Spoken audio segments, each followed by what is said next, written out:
So I've got a new mic. Oh, you are a new mic. Nice. Not quite. No, there was a Twitch streamer at work who decided, nope, I want an entirely new mic. And so decided he was throwing out his old one. Well, that's handy. Well, yeah. I've now looked at the price of the microphone that he literally basically threw at me because he didn't want it in his house anymore. So, this microphone right here, this is 200 quid's worth of mic. Wow, you're not 200 quid with the mic. Well, I mean, okay. Well, yeah, maybe that's not fair. Maybe that's not fair. Yeah, the microphone's a little less than that. You're like, yeah, joke done now. Joke done now. All right, joke done now. Well, no, it's got a boom arm, it's got the shock mount. Oh shit. And it's got the Yeti Blue Yeti microphone. Yeah, just because I'm on iPad with the headset that it came with, what the fuck? To be honest, I've had more luck with using kit like that, just the standard stuff that things come with, on podcasting for how long have we been podcasting? 6 months. yeah, 6 months. 6 months. Episode 2, right here. 7, 8 tops. With this kind of stuff, has been better for me than expensive Steel Series or what's the stupid beach? Oh, Turtle Beach. Both of them have died. And the original, like, in-the-ear headsets just don't break. So they seem to give consistent sound quality, except when I'm really concentrating and I seem to heavy breathe down the thing. Can I just ask, am I coming through okay to you at the moment? Yes, you are, yes. Okay. Sorry, I've been good. fiddling with the gain and the it's got different sound shapes. So you can have one for, like, omnidirectional, and then there's one for two people talking to each other, and then there's... I'm messing with stuff I barely understand, but as long as there's... Good. I mean, that's our lives, really, isn't it? I think that's a career as well. Messing with stuff we barely understand. Yeah, pretty much. Yes, certainly mine. Okay. So, I also have a new setup, right? Okay. Yes. Because now, on YouTube, at the moment, Yes. because I get a little live feed, it's like almost full screen me with our logo in the corner, but at the press of a button, I can now change it so that I move up to the corner and a browser window appears. Yeah. I have been trying out funky YouTuber stuff. Funky, just in time for them to give no one any money anymore. Yeah. Do you do something that's vaguely of interest to children? We're not paying you anymore. Okay, thanks. Oh, just that whole thing of is your like channel my safe way for of children? We're not paying you anymore. Yeah, I don't know. It's been wound back in, but that's how it sounded to start off. That's done it for quite a long time. Have you ever said the word Lego? In that case, you're done. Have you ever seen Lego? No. Yes. Then you're done.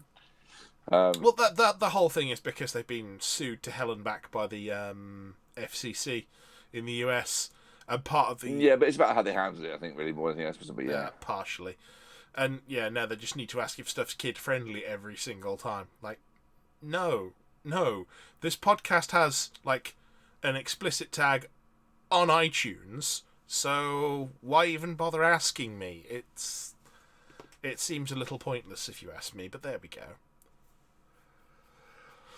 Oh, you tweeted? Yeah, I did. Converted to CID. All right, fine. Jesus, I wasn't ready. Do you want me to send you the link? Yeah, I could do that. Yeah. But fucking, I got to work out how to get that up on the screen. Oh, is that online? That's not online, is it? I'll be using my phone then. Right. Oh, it is. No, it is. You are totally lost. Well, it's showing an exclamation mark next to the wireless connection, which doesn't mean it isn't going to work. Sorry, I was about to post you a link to it. Unfortunately, I noticed the URL was C users Mr. Chom. That's unlikely to work. Do you have perhaps a dynamic link or some, UNC, perhaps? I'll find you a URL, one of those. Is my keyboard working now? Yay! I mean, you can really tell we are two top guys with tech. We really are. My mouse has now died. No mouse is working again now. And there we go. I have keyboard and mouse now. Oh, And wow. My laptop is just screwed.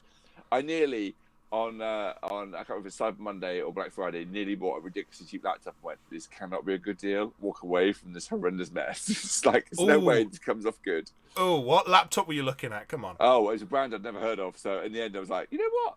Some sense there. And actually I'll talk about sensible things I've walked away from in the last few months.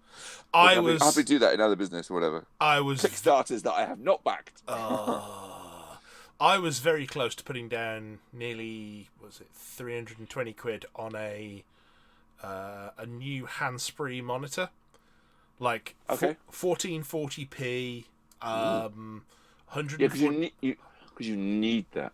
144 hertz. Well, I've got two 1200p monitors already, and they're really nice. Only 60 hertz, but they're very nice for what they are. They're like, well, I got them as cheap pro-grade monitors because I know someone who works for the Dell distributor. So I have Dell Ultra Sharps at home. Okay. Which is lovely. I've got a nice, what was cutting-edge 24-inch monitor. I say cutting-edge 11 years ago, cutting-edge. Yeah. So it was nice, and it's on a very nice Dell ARM, which was also cutting-edge 12 years ago. Not now, but it's lovely. Actually, Dell's monitor stands are still some of the best in the business. So this is one that never got used, and actually I just rescued it from going in the skip because it was bought for someone who never used it, and it was like, oh, I'll make use of that. And I actually customized the reading pane arm and bolted on the monitor to it that I never use at the moment. Haven't used for ages. I need to rethink my PC setup. I bought a PlayStation instead, Okay, so yeah. I thought, new gaming laptop. Let's go. Or PlayStation, really cheap. I'm also going to link you a couple of images in the chat, just so that. Oh, good lord! What even is that link? There's one. What chat? Let's have a look. Facebook. Oh, Facebook. Okay. Oh, I got it now. It's just come up now. Good. La la la la la la. What the hell's that? Oh yeah, nice. Yes, in that. And there's the other one. Because that's come out today, and I need a whinge. She's the new, she's a brand new character we've never heard of before. She's lovely. Oh, totally. Completely new. You had a moment there where you were going to go for that as well. I could tell. Yeah, you were ready to. You nearly went full bore for the troll there, didn't you? And you know me, and you almost never go for them as well. But because you're so incensed, you were like, I was like, I can get him with this one. Who's that? I don't know who that is. You were close. So close. I know. I could tell. There's that hesitation. It's. I enjoyed that. I'll be happy with that for the rest of the day. There's not much of it left, so you'll have to be. Good 3 hours. It's fine. Fair enough. What's my CID password? I don't know. Right, let's try that one. I'll wait until you get in before we start then. And I'm using my phone. My laptop really has no internet connection. I'm not restarting it to try and do this.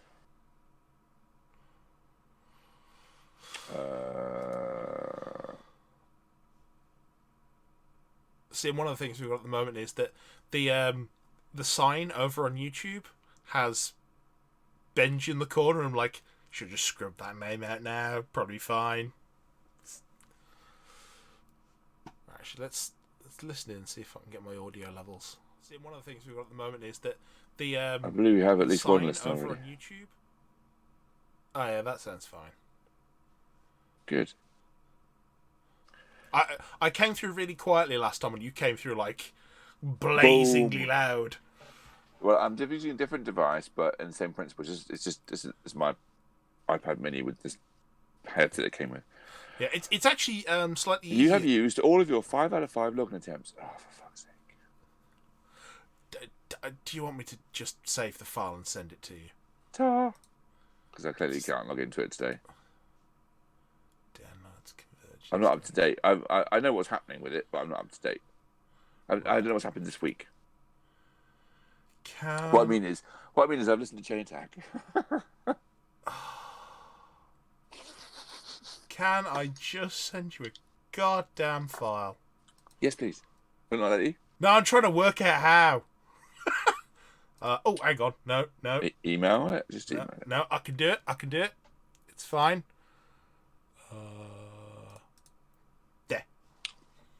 No, wait, hang on. There. It's uploading now. Mike sent you a message. Oh, thank you.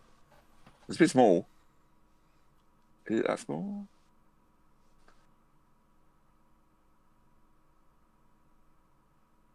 Should just be a black and white PDF in. For some reason, it caused Amazon to launch, which is weird. Yeah, I've got it. We did launch Amazon. I'm like, what the hell? What have you done to that poor iPad? This is now on my phone. I'm not using the iPad. I'm not going to touch the iPad while we're recording because it's just stupid. And I end up cutting myself off using my phone. Is that just pure risk? It's a risk assessment. Yes, I'm not going to touch the device that I'm using to record for any other purpose, and I've made sure nothing else is using the internet in an aggressive fashion. Cool. Actually, it's more in than I thought it was. It's loads. Cool. In the Convergent CID? Yeah. Yeah, there's a few bits and pieces in there. All looks the same now. Cool. Okay. Cypher, is that the Dark Angel guy? Yes. Excellent. Absolutely.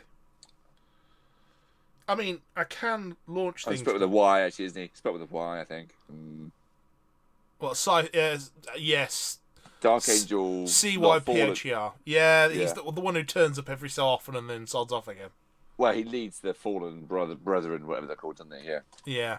Oh, that's probably changed like 12 times since the last time I looked at it. Doubt it. When did they change anything? And to be fair, 40k has changed a lot since the last time I played. The game has, but the story has moved on a bit. As in, there's now Primaris and there's a story around them happening. But and the Primarchs are back, and there's a new mark of power armor. Yeah. I would say, and they've got rid of the squats since then, but that's one edition before. That's a long time ago. There's people playing 40k who don't know what squats are. The poor fools. Yeah, I don't. Well, I enjoyed them in Epic lots, but yeah. Did you play the Land Train? Yeah. That always looked like such a silly model. It was great. And the Colossus. Colossus was amazing. I was thought really weird that they got those two, and then was it Imperial Guard got the Leviathan? The Leviathan, which is the same thing. But shit, nowhere quite as good.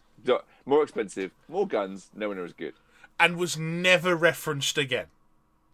No. Nowhere else do you see the Leviathan after Final Liberation on the PC. That's it. They were just gone. Yes. Right, okay. I've got a box to open. Yay. Okay. Are you filing in lieu of Alex? No, I'm rubbing my hands together. It sounds like you was like, I'm just going to file ready. All ready for podcasting. Let's get ready to make some noise. I should probably be more careful because this mic is a wee touch more sensitive. Ooh. I put it on omnidirectional and it could pick me up across the room. It's yeah. Care and attention required. Yeah. Hello and welcome to Elite Cadre, the Odds on Machine podcast that doesn't take itself too seriously. I'm Mike.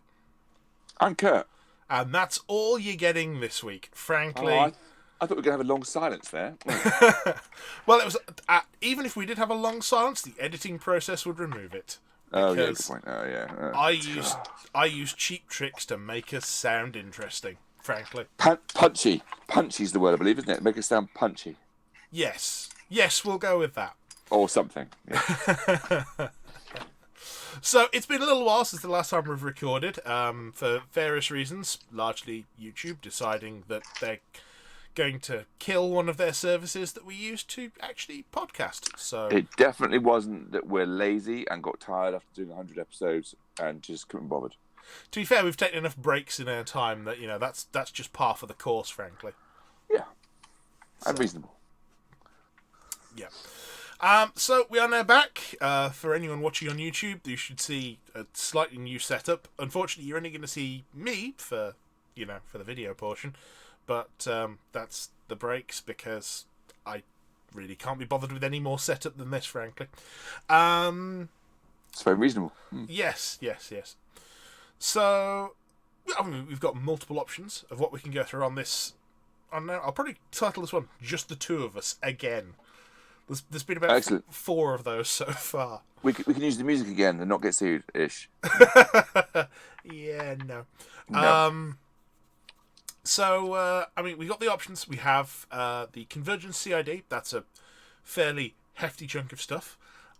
We've got the new model that was previewed just yesterday.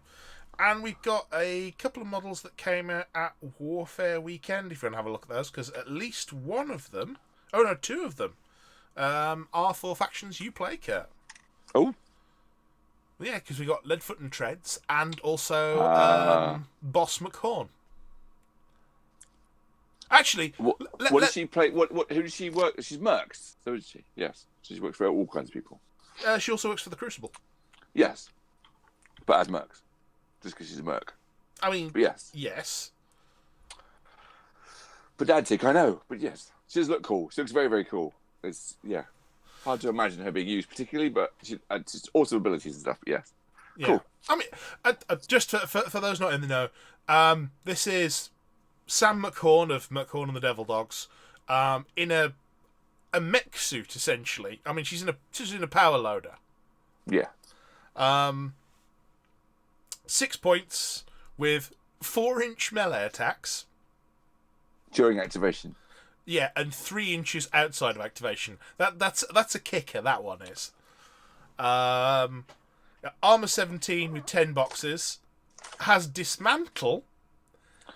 Yes. Combo smite. And has drive dismantle as well. Yeah, she grants it to her battle group, Jack Marshall. Yeah. Which, to be honest, if you put a Mangler on her, that's going pretty well. Strange enough, I was thinking about Toro, but yeah. Yeah. Anything that can charge for free and extra damage dice, that's fine. Yeah. So I think she's a tidy little solo. I suppose the main difference is that she's a bit more resilient than most Jack Marshall solos, isn't she? So that's the bit that'll help. Yes, she can also, as well as having damage removed normally, you can repair her if you've got mechanics. Oh, cool. Yeah. Yeah, she does look good. So it's kind of both. I mean, yeah, obviously you might not have the space for her in your armies, but she's certainly an interesting little piece. I know I'll probably be putting her on the table at some point because she looks cool. I don't know. That's really my reasoning for putting half of the models on the table that I do. Yeah, I'm there with that.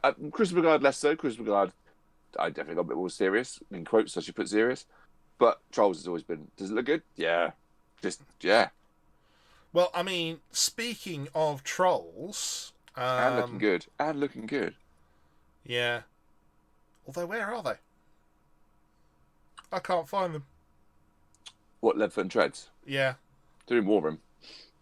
I know they are. I had the announcement that they were in there. Just what are they under? Mercs. Minions.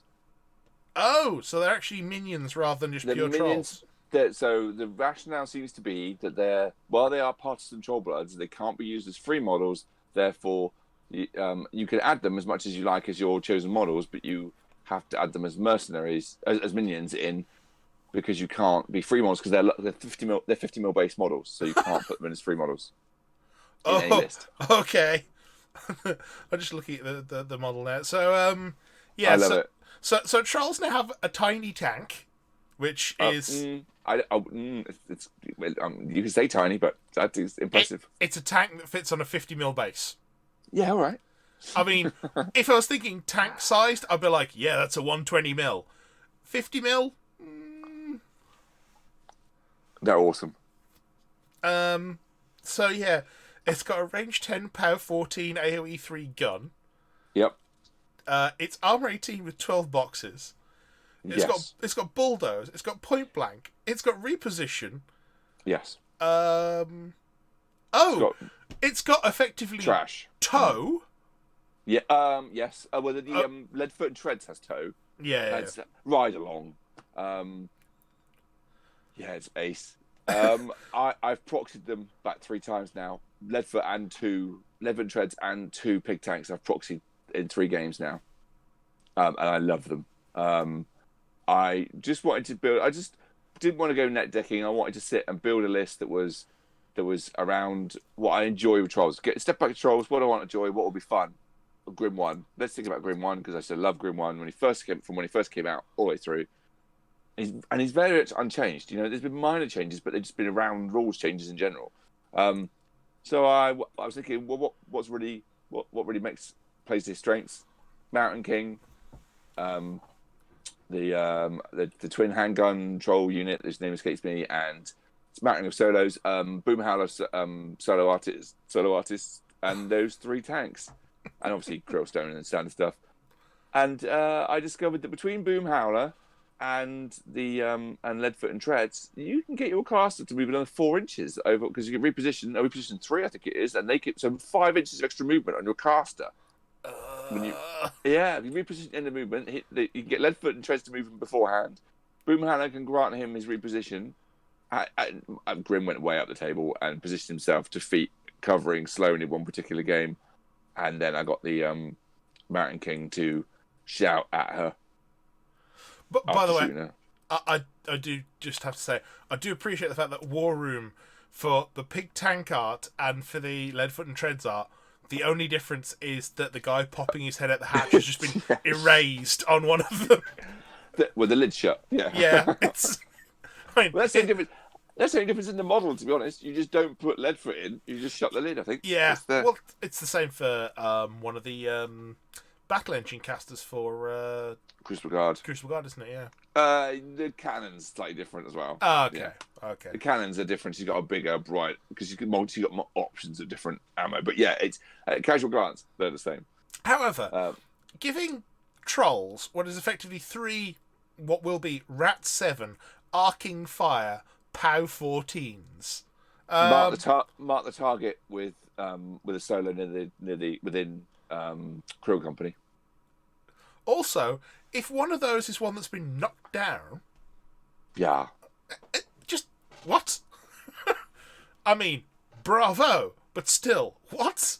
Not to mention 12-18 solo with 12 boxes that could be 12-20 solo for holding flags.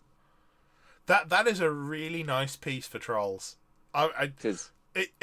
It's amusing and okay. It in no way makes any form of sense, but I'm behind it, frankly.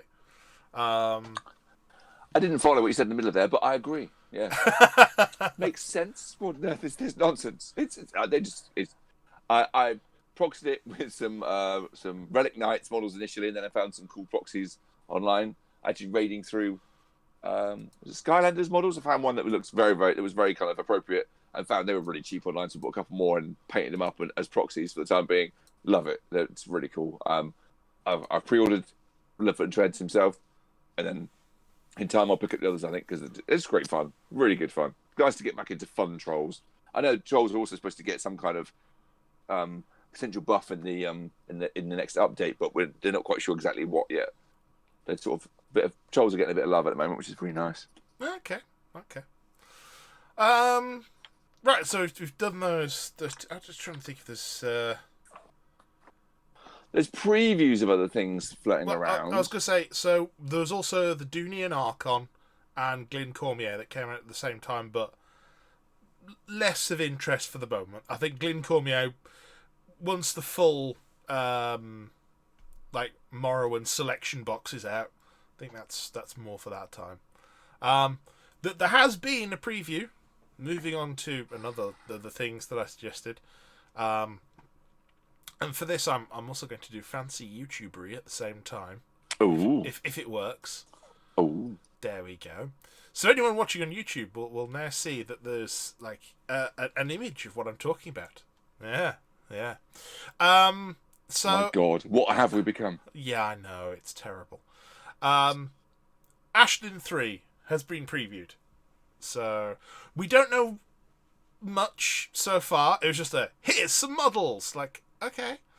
So first of all, sadly, not a cavalry caster. It seems like that panel at I think it was Lock and Load convinced them against it. I dislike this. Were you holding out for that, were you? I dislike this decision intensely. I was really hoping for Ashlyn as a cavalry caster. If we don't see Damiano as a cavalry caster now, I shall be very upset because I want. Hasn't that been hinted? I want Mercs to have a cavalry caster. I thought Damiano was hinted at being a cavalry caster, but maybe we made that up. I've not seen anything. We'll start that rumor right here. You heard it first. No, it's official. It's coming along with War Machine Mark IV. Providing he's running a donkey. Let's keep the whole Don Quixote thing going. I was going to say, will the donkey be called Hote? No. Rocinante is the name of the donkey, really. Which I know. See, you've dissected the frog by going through that joke some more. Cultural, couldn't help it. Yeah, that's fair enough. But yes, so we have an image. The concept art of the new Ashlyn on her own actually looks pretty good. Does? Yes, yeah, I saw it first of all and was like, okay. Then I saw Warcaster unit and kind of all... Well, some of the hope I had kind of just went out the window. Why? I'm not...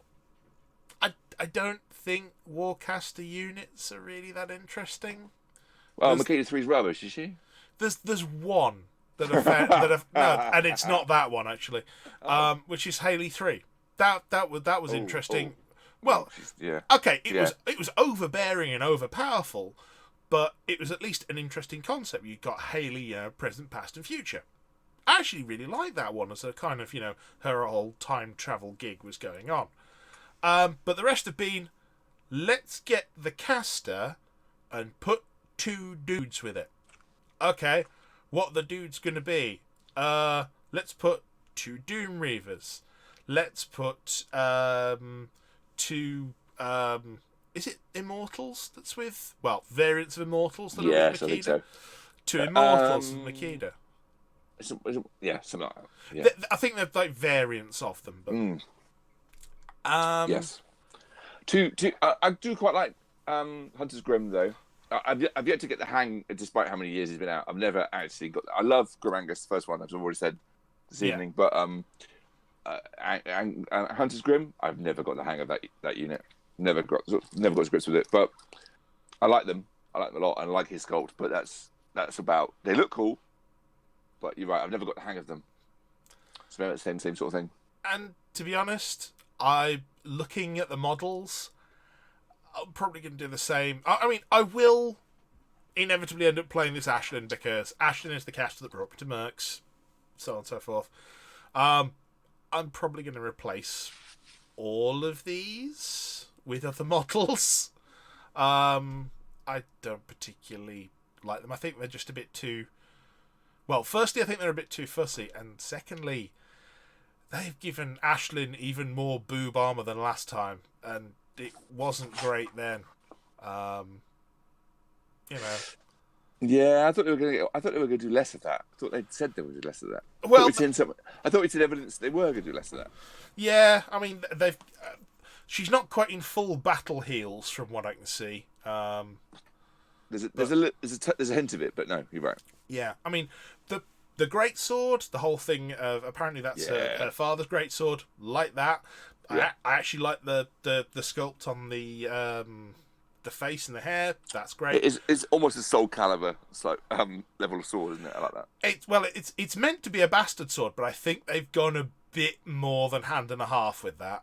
Yes. That looks proper Zweihander kind of levels. I mean, we apologise for the harsh language. I just had to. Yeah. We're explicit. It's fine. I know we are, and that's usually me. Besides, if it's in context, that's what amused me. If it's in context of that weapon, it's perfectly appropriate. Even the BBC would allow it. It is the appropriate word. Yes, exactly. I mean, you can go for hand and a half sword, but that's another matter entirely. That sounds worse, to be honest. It just sounds worse. I mean, yes, true. So, yeah,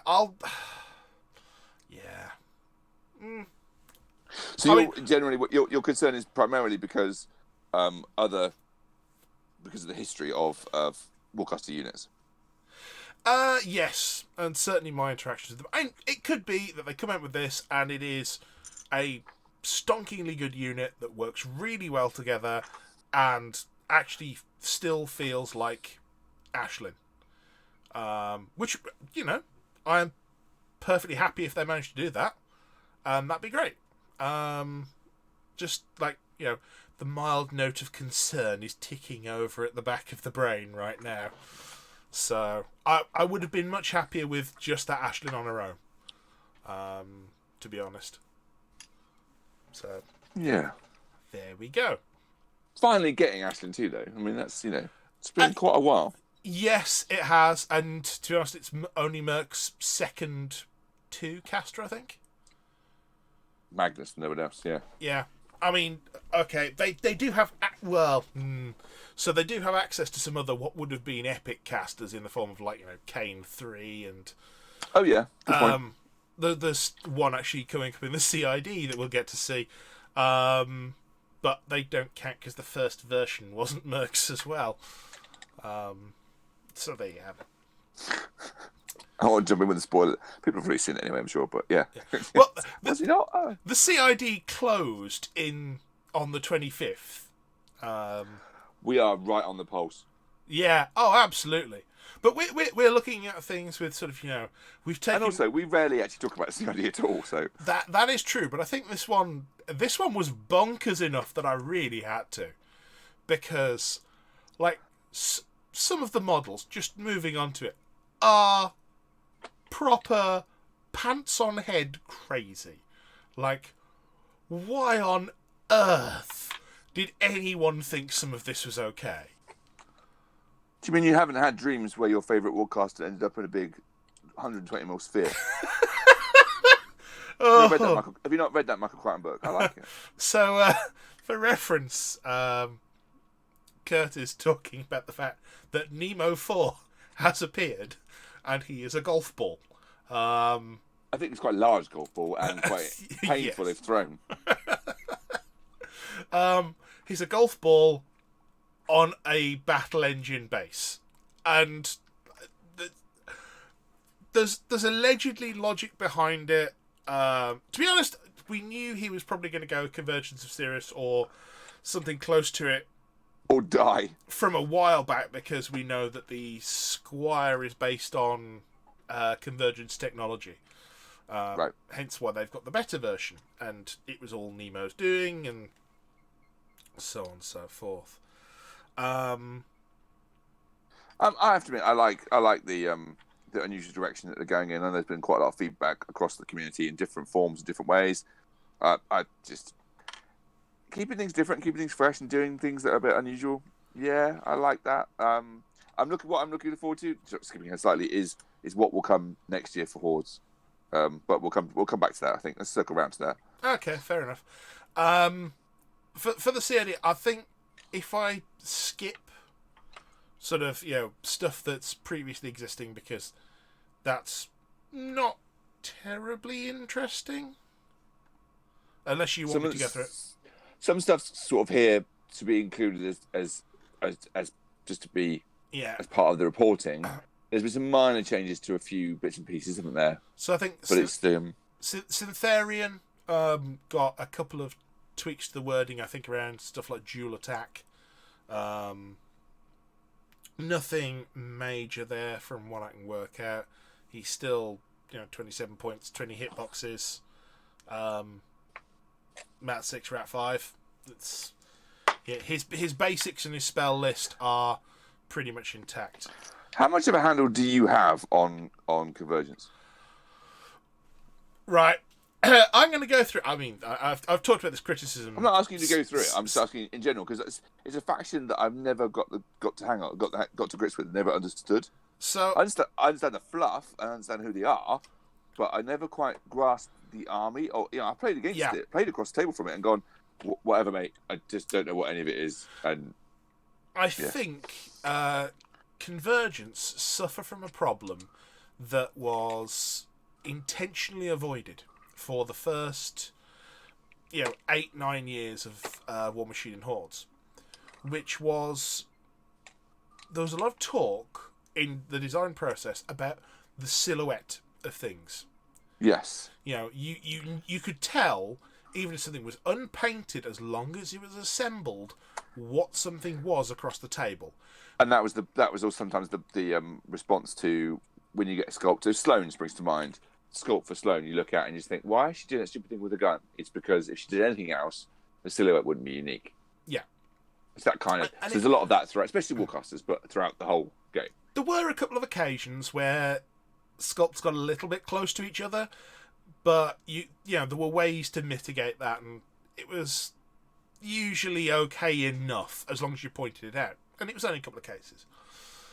Convergence, on the other hand, because I think they were the first faction launched after we'd got like plastic jack kits for everyone.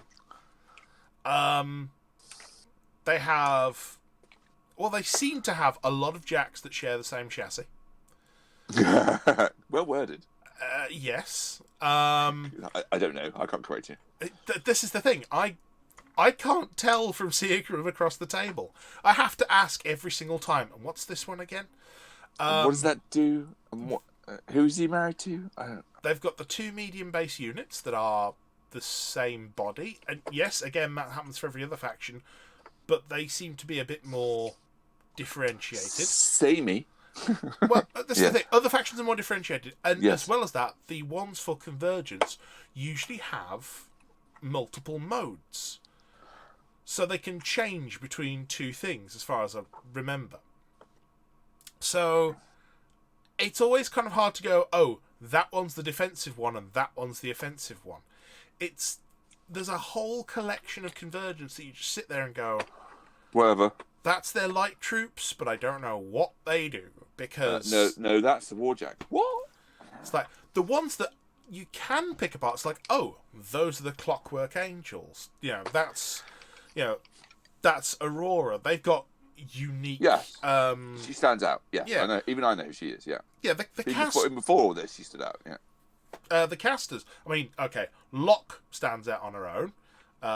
Axis. Oh yeah, that's because I play. That's because A, because he's human, and B, because I play Chris McGuard. Yeah, Axis kind of stands out on his own because he's like fairly tall and like everyone else, and probably Lucant. Again, I know his artwork. I don't know what his model looks like without going to look. But yeah. Yeah. It's a faction that's really hard to get a handle on because you never quite, across the table, know what you're facing. Because you don't get used to the silhouettes enough. Haven't they got a battle engine caster? Or was that one of those? No, they haven't got a battle engine caster. Oh, I thought one of those. Okay. No. So we'll discuss that later. Oh, no, that wasn't a joke. I thought there was a caster version of one of their huge, great, tall things. But anyway, I'm obviously wrong. Yeah. No, I don't know. that's Nemo 4, which. Yeah, I wasn't actually leading to that. No. I know I'm good on just troll the hell out of everything, but I was actually going, wasn't that? I just make an example of don't know what they are. Yeah, it's tough, to be honest. It's a really hard question to get to grips with. But anyway, moving on. And painting them doesn't help. I'm not joking. Well, given that most people just sort of spray black, dry brush them silver, bits of blue, done. And it just becomes this wave of like, oh, it's one colour. Okay. I've seen Hellboy 2. Am I playing against it? Oh, yes, in fact, yeah. Yeah. It's a gold anyway. Yeah. I think I'd heard that one before, but yes. Very much so. It might have been me who said it, yeah. Well, yes. But anyway, quickly rattling through kind of changes. The Cypher, which is one of their heavies, got a bit cheaper and a bit more power on one of its attacks. So it does like power 8 on AoE rather than power 6. The Monitor, which is another heavy.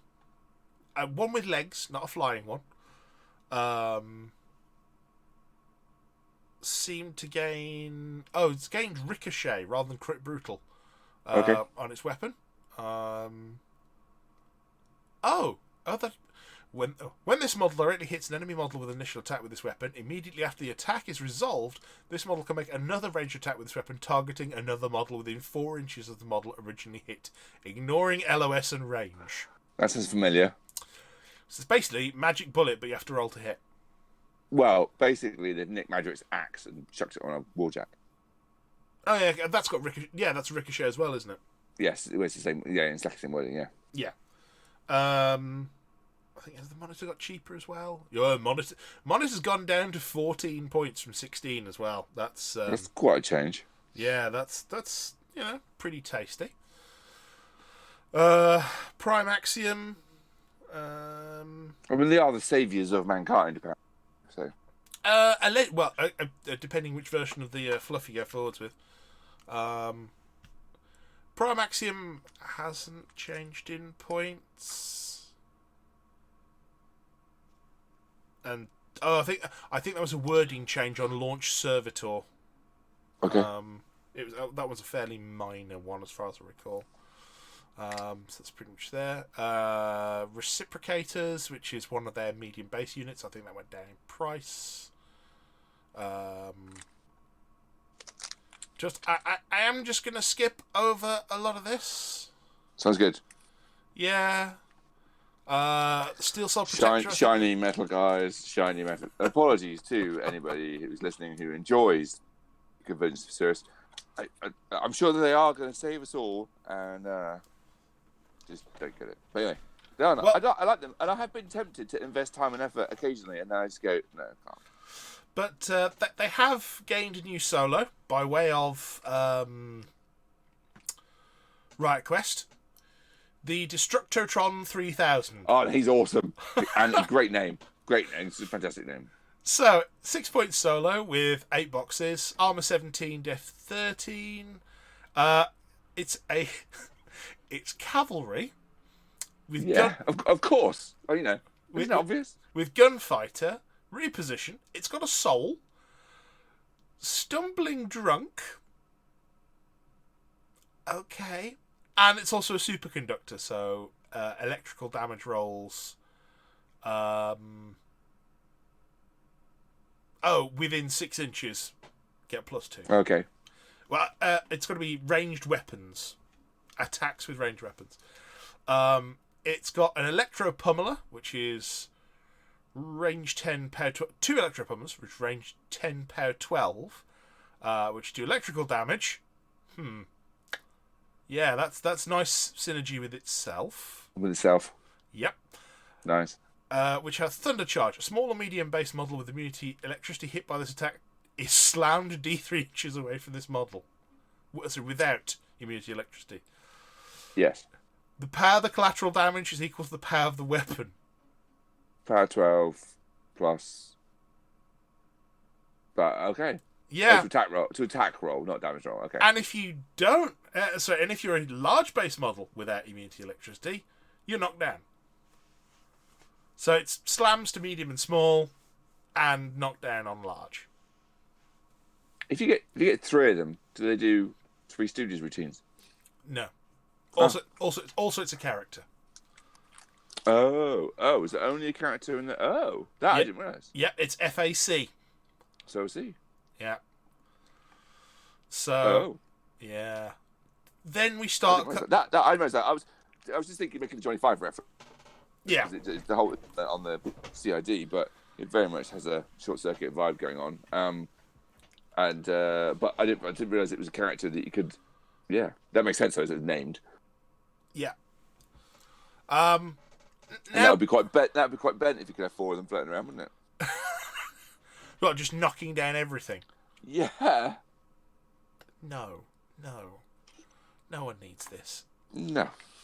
Then we move on to a character who was quickly changed in the CID because they allowed for flying blockaders, and that was the worst thing in the world. So, bearing in mind, this is a Convergence CID. Our first new mercenary warcaster. Aurora 2. So, still speed 7, Mat 7, Rat 5, Arm 17, Def 15, Focus 7, which in Mercs is almost unheard of. The feat is Aurora and friendly faction models with flight beginning their activation within Aurora's control range, gain +2 speed. Additionally, while... Oh, there's a misprint there. While in Aurora's control range, friendly faction models with flight gain +2 to damage rolls against enemy models without flight. Starstrike calibration lasts for 1 turn. It's nice. Was she on a large base before? No, actually, I think she was small before. That's what I thought. You're on a large base now. I hadn't actually noticed that. That's odd. No, yeah. Yeah.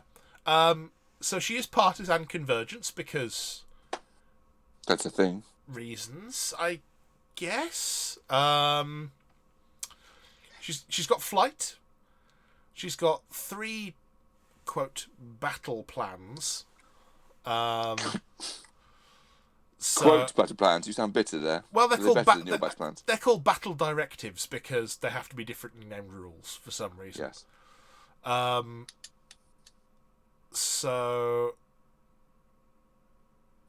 I'm trying to. One is ranged attacks against a chosen. It's ranged attacks against models with flight. Get -3 range in a control area. One is friendly models with flight gain dodge and reposition. And the other one is friendly models with flight gain dual attack. Which is nice. Yes. Limited battle group, so can only take non-character convergence and non-character mercenary warjacks. And they're all the same faction as she is. So mercs can now take convergence warjacks, which just hurts my head, because I'm going to have to get used to those, which is nice. You don't have to take them, but... I don't have probably to, quite nice. But I own most of mercenaries. I want more. You've got no idea. There's a selection of Cadre warjacks in the bottom of the cupboard next to me, so that just on the off chance that I do want to play like 2 of the worst warjacks in Cadre in Flame of the Darkness, I can. Good, if that makes you happy. I'm not sure it would. No. Yep, she's repairable because now she's properly like all constructed up. She's got an inertial destabilizer, range 11 because Because reasons. Convergence weaponry, which is power 13 AoE 4. When an enemy model with flight is hit by this attack, it becomes knocked down and loses flight for 1 round. Basically, it's a gravity gun. And she's also got a range 2 lance that does the same thing. Her spell list is interesting. Arcane Propulsion. Target non-huge base warjack in the spellcaster's battle group gains +2 inches of movement when advancing as part of their normal movement, +2 def, and flight. Flying, is that where we get flying blockader from? It was. They added non-huge Non-huge. Yeah, it was there before, yeah. Yeah. So initially everyone was going, wait a minute, I can have a blockader. I can add arcane propulsion to it. I can pop her feet. So then that blockader is speed 10, charges 13, 17-inch threat with melee. Sounds fine. Oh, by the way, it's also +2 to damage rolls if the enemy caster's not flying for some reason. Like, what's going on? This doesn't make sense. Yeah. She's also got Bladed Gale, which is models hit lose flight for a round. What's the theme there? Yeah. Hand of Destruction. They seem to be obsessed with flying models. Like, how many of those do we see? Flying models or not flying models, or flying that were flying, they're not flying now. Yeah. Hand of Destruction. Friendly models in this model's battle group gain an additional die on attack and damage rolls against target model unit. It's basically Hand of Fate, but backwards, which is nice. And Spirit Door, which is... Oh, so you can then jump next to her Jackson, they can jump next to her? It's like Kaya 1, isn't it? Yep. So that's a thing. We haven't seen that anywhere else but her, have we? I think Kaya's could do variants of that, can't they? But has anybody had that before? War Machine Caster had that? Kane, I think. Oh, did he? Kane 3 or no? Kane 0. I think. Oh, Green Zero. Right. Okay. Right. I don't know. Is it instead of his teleport thing? Yeah. Now, Aurora is also part of a new Convergence mercenary theme force. I can tell you're enjoying that. It's making my head hurt. So, this is a new mercenary theme force that can take Aurora 1 and 2, Mortenebra, non-character mercenary warjacks, non-character convergence warjacks. Mortenebra warjacks can also include non-character Crix warjacks in their battle groups. Convergence Angel models and units, Convergence Optifex directives, Crix Thralls, Signar Stormsmiths, mercenary models that work for the Convergence, Convergence Solos, Convergence Battle Engines, including Nemo 4. Come back to that. Their requisition options are a Warjack with a point cost of 6 or less, a Convergence Angel unit, or one small or medium-based solo. All models in the army are considered to be Convergence and Mercenary. Oh, they don't become the faction of the caster. Nope, they're just both. Wow. I thought they were doing like Flames in the Darkness. That they were. No, it's like the Cadre Menoth one. All the models in that are both Cadre and Menoth. Oh, no, so yeah, so Boris of the Old Faith. So it's yes, like that, right? Non-servitor models in the army gain Swift Vengeance. Non-servitor solos in the army gain Swift Vengeance. So, yeah, everything's basically got vengeance and gets stuff killed within 5 inches of it. And when a model is in this army is affected by the repair rule, remove 1 additional damage point. Which, fine, flavour. Yeah, so now Mortenebra and Crix Warjacks can play in Mercenaries with Clockwork Angels and Signar Stormsmiths. Oh God! Part of the town. I mean, I looked. It's gonna make your head hurt, isn't it? I have noticed quite a number of people that I know getting quite interested in mercenary jacks, and I'm still trying to decide: do I want to sell all my mercenary stuff right now? As their market value isn't bad, and most War Machine second-hand market is awful. Yeah. Oh, it really is. But yeah, so there's Aurora and the theme force, which just fine. Good luck with that. I don't have to worry about it. All I have to do is fight against it. So I'm never getting anywhere near this. It's good. Not a hope. Never tempted by Convergence. Only ever flirted with Crix very, very, very briefly. Mercs, I've got Christopher Guard now. Christopher Guard's what I always wanted it to be anyway. So all I want is for Ashlyn to work for Christopher Guard as well. That'd be lovely. That'd sort me right out. Well, I mean, that's not out of the question. I know she does work for them if it's a two caster, but no, I mean, as in, it wouldn't be out of the question for the sort of the Ashlyn 2 to actually be partisan. I'd like Crucible Guard. I'd like that a lot. Because the Crucible Guard are essentially the leftovers of the was it Golden Crucible? Yes. Combined with Golden Crucible was more than Leia, wasn't it? But yeah, it is. Combined with certain Ordic funding sources and Lelia's noble kind of funding, and yeah, it wouldn't be. You're right. It wouldn't be beyond the pale. Half of it's Ordic, half of it's what was Lelian, which is what drew me into it because I've always loved that whole the escalation storyline. It really got hold of me when I first started playing this game. Yeah. So I like that a lot. Yeah, not out of the realms of possibility. Awesome. That'd be quite nice. But next on the list, we have another one that's takeable in that theme force. Therefore, I have to sit there and look at it and go, what does this do now? Prefect Hypatia. It's a Convergence Angel solo. Yes, we are the one podcast that can pronounce this solo's name properly. Just going to go for that. I'm going there. Everybody else is struggling with it being called Prefect, like they've never heard the word before. Well, are they saying Perfect Hypatia or something? Yep, pretty much. Because we look at it and go, well, yeah, it's kind of Roman officer thing, school title, but Roman kind of level, rank, and loads of references. But no, anyway, moving on. Okay, fair enough. Hey, moving on to my thing. Anyway, it's a 5-point solo. Speed. It's very much like Angel stats. Def 14, Arm 14, yada yada.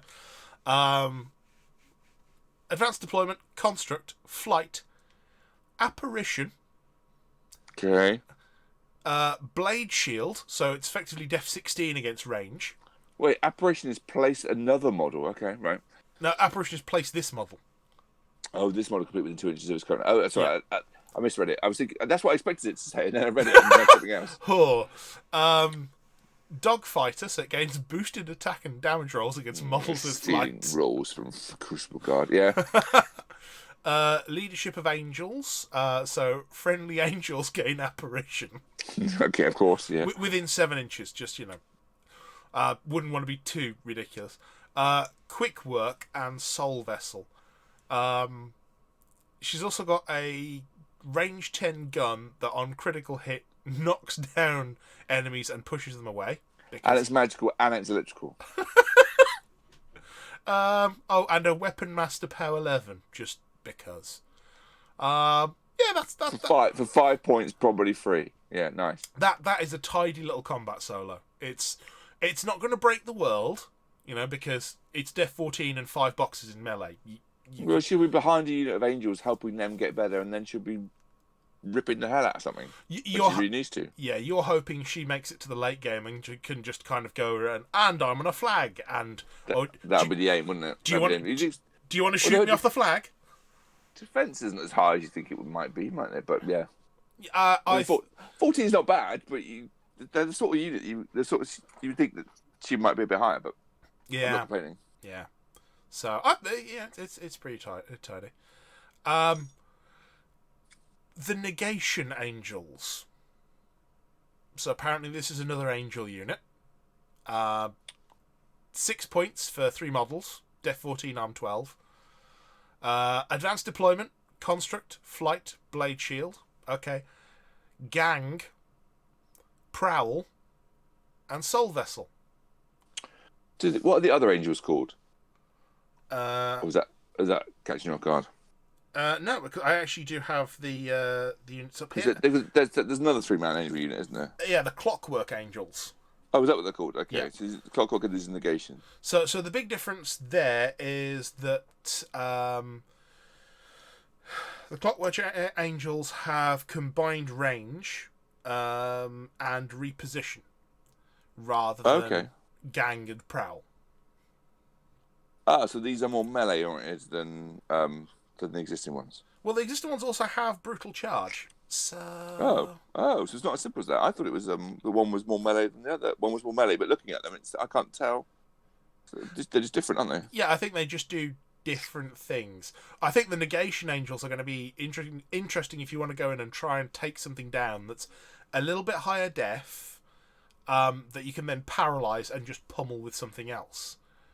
Because they've got crit paralysis, they've got gang, so they're effectively going to be mat 8 on the charge. Or you can try and just shoot them down. Oh no, sorry, they've got it's crit paralysis on the range weapons, but just paralysis on the melee weapons. So yeah, they're doing a different thing entirely. That's nice. That's giving a bit more of a sort of a breadth to the angels. Is there binomial blade? Is that a better melee weapon than the other unit? Clockwork Angels. Weirdly, it's exactly the same weapon. It just is. Okay, so they are the same. They're just slightly different. The spice is different. Okay. Here's the thing, right? Base weapons. I mean, yeah. You've got Negation Angels, which have a binomial blade that's range 0.5, POW 7, PNS 12. And then you've got Clockwork Angels with a binomial blade that's range 0.5, POW 5, and PNS 10. And it's magical. So we've got another case of same named weapon, completely different effects. Right. What? More confusion from Convergence of Zeros. Yeah. Also, these are higher rat than the Clockwork Angels. Right. They're rat 6 rather than rat 5. So that would imply they're more ranged, but actually their abilities are not as simple as that. It's definitely, there's a lot of nuance going on here, and I'm not sure what to make of it. So, okay. Next up, we've got the Negator, which I don't think is a current Jack. No, it isn't. Which is a Light Warjack, 1315. It's got the Light Warjack grid. Construct, flight, flank with another Negator. And reposition 3. Flying Warjacks. Only POW 10, but also point cost 6. Nice. Yeah. And could be free as a requisition by the sound of it. Yeah. It's a requisition choice, I think. But speed 7 flying is not the worst thing in the world. And flank, always good. Tessellator, that's another new one. 7 points, which I think is an important distinction. Pretty much the same stat-wise. Point cost 7. Construct, flight, reposition. And a weapon called the Pneumatic Trajectile. Right. 1 each in the left and right sides. At least that's how it reads. Reload 1. Volume fire. Gain 1 to attack and damage rolls with this weapon against medium base models and +2 to attack and damage against large base models. Range 9, POW 10. Again, yeah, anyway. Yeah, I'll move on from that one. That's... I don't think that's worth its points. So when did they tessellate? Yeah. But then we have the page of rules that is Artificer Prime Nemo. Yay! So I was not even solo, it's his battle engine, right? Yeah. Yeah. Mercenary battle engine.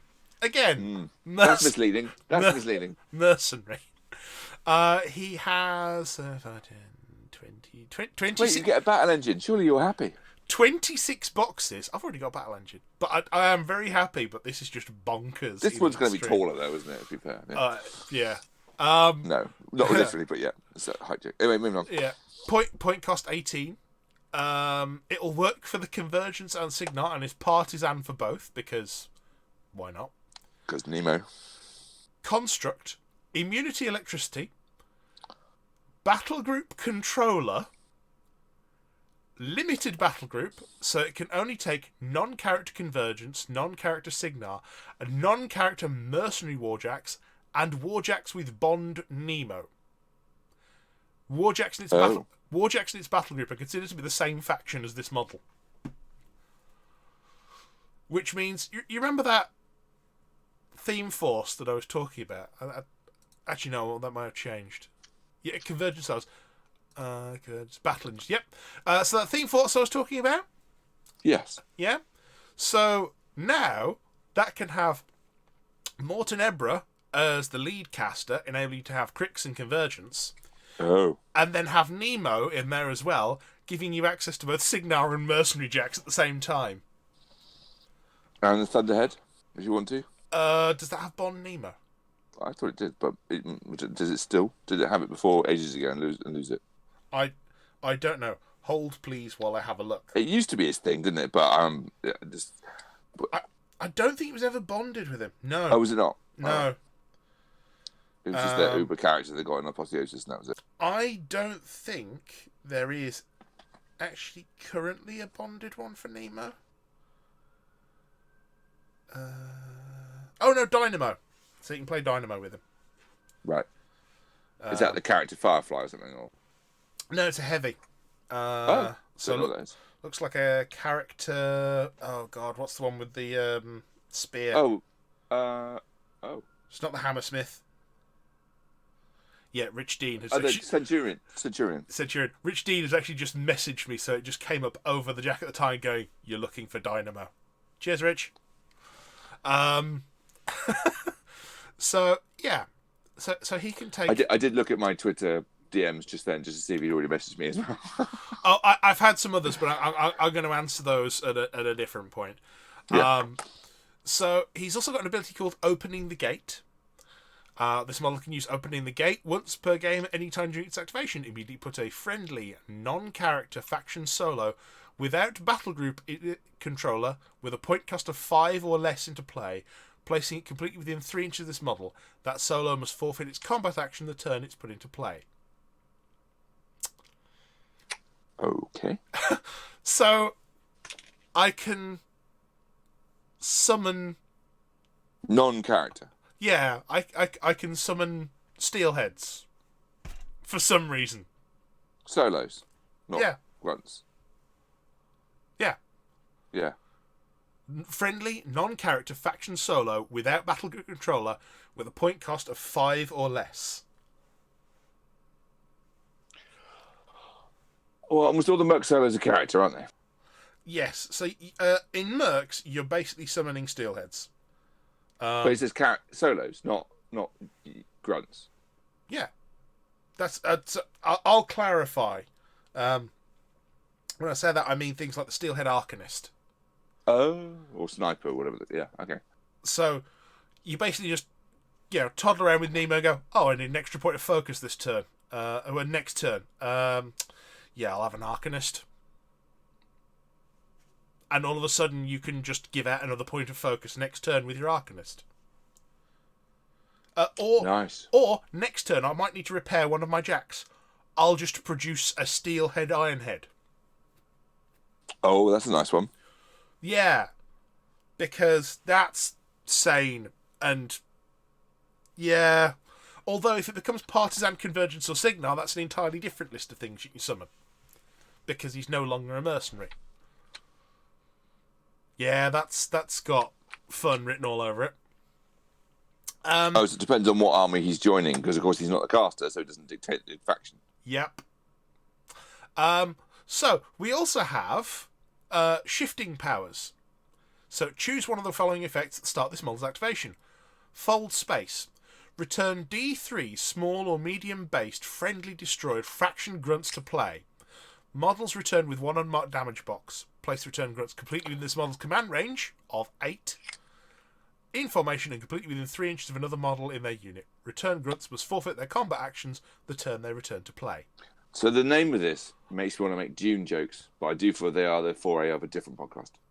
Probably. So at this point I'm thinking, maybe I take him with McBain and return Kyazi to play every turn. What? Kazi, yeah. Oh my god. Or you can choose Spatial Vortex. Enemy models currently within 2 inches of this model suffer a POW 10 electrical damage roll. After the damage resolved, place this model completely within 3 inches of its current location.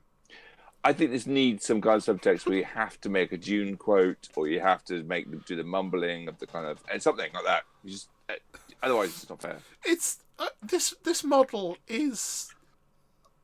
I mean, I'm not even finished with the rules. I'm halfway down the page. And I think we need a rest. To be honest, yeah. Would you like a comfort break? Or... Yeah, I think anyone's reading Nemo 4's rules, comfort break required. Halfway down, wherever you choose. It's long. It's a long way. It's long. Tell you what, we'll finish Nemo, go for a bit of a break, and then come back.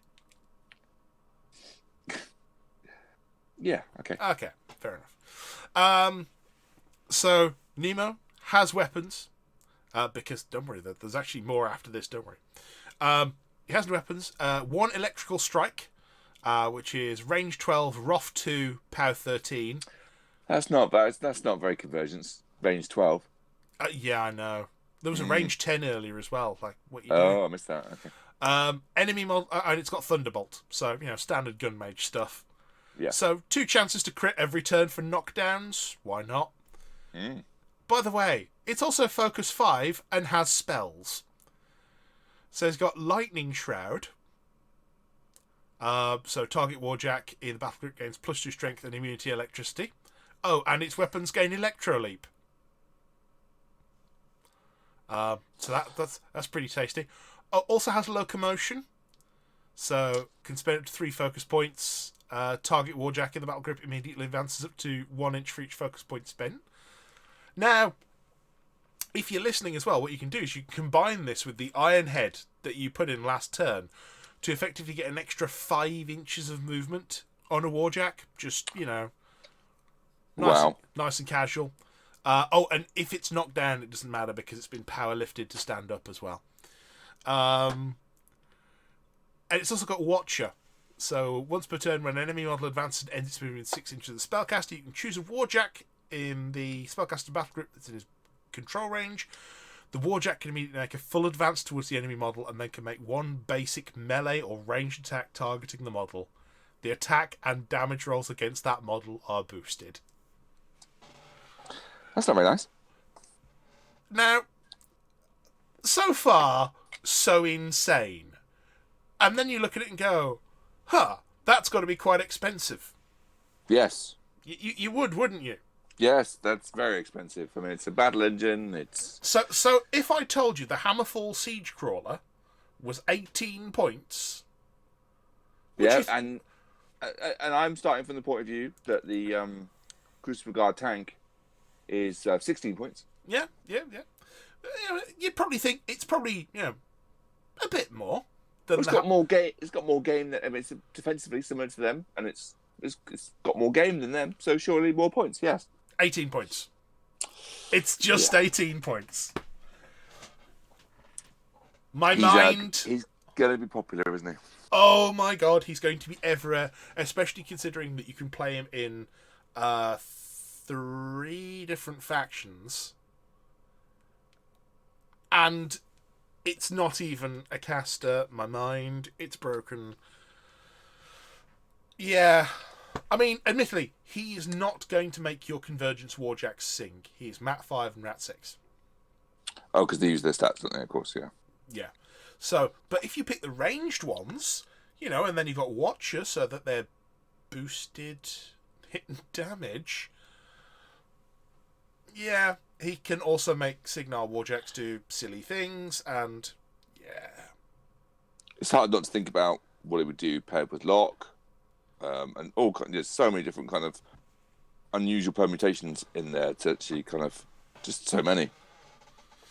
Oh god, I truly hope that PP have looked at all the combinations for this, because there is some deep idiocy that's going to come somewhere out of this CID that we have not found yet. And almost certainly, yeah. Anyway, we're going to go for a break. We should be back with you in a few minutes. And we'll see you all on the other side. I effectively just need to turn around and get some water. Okay.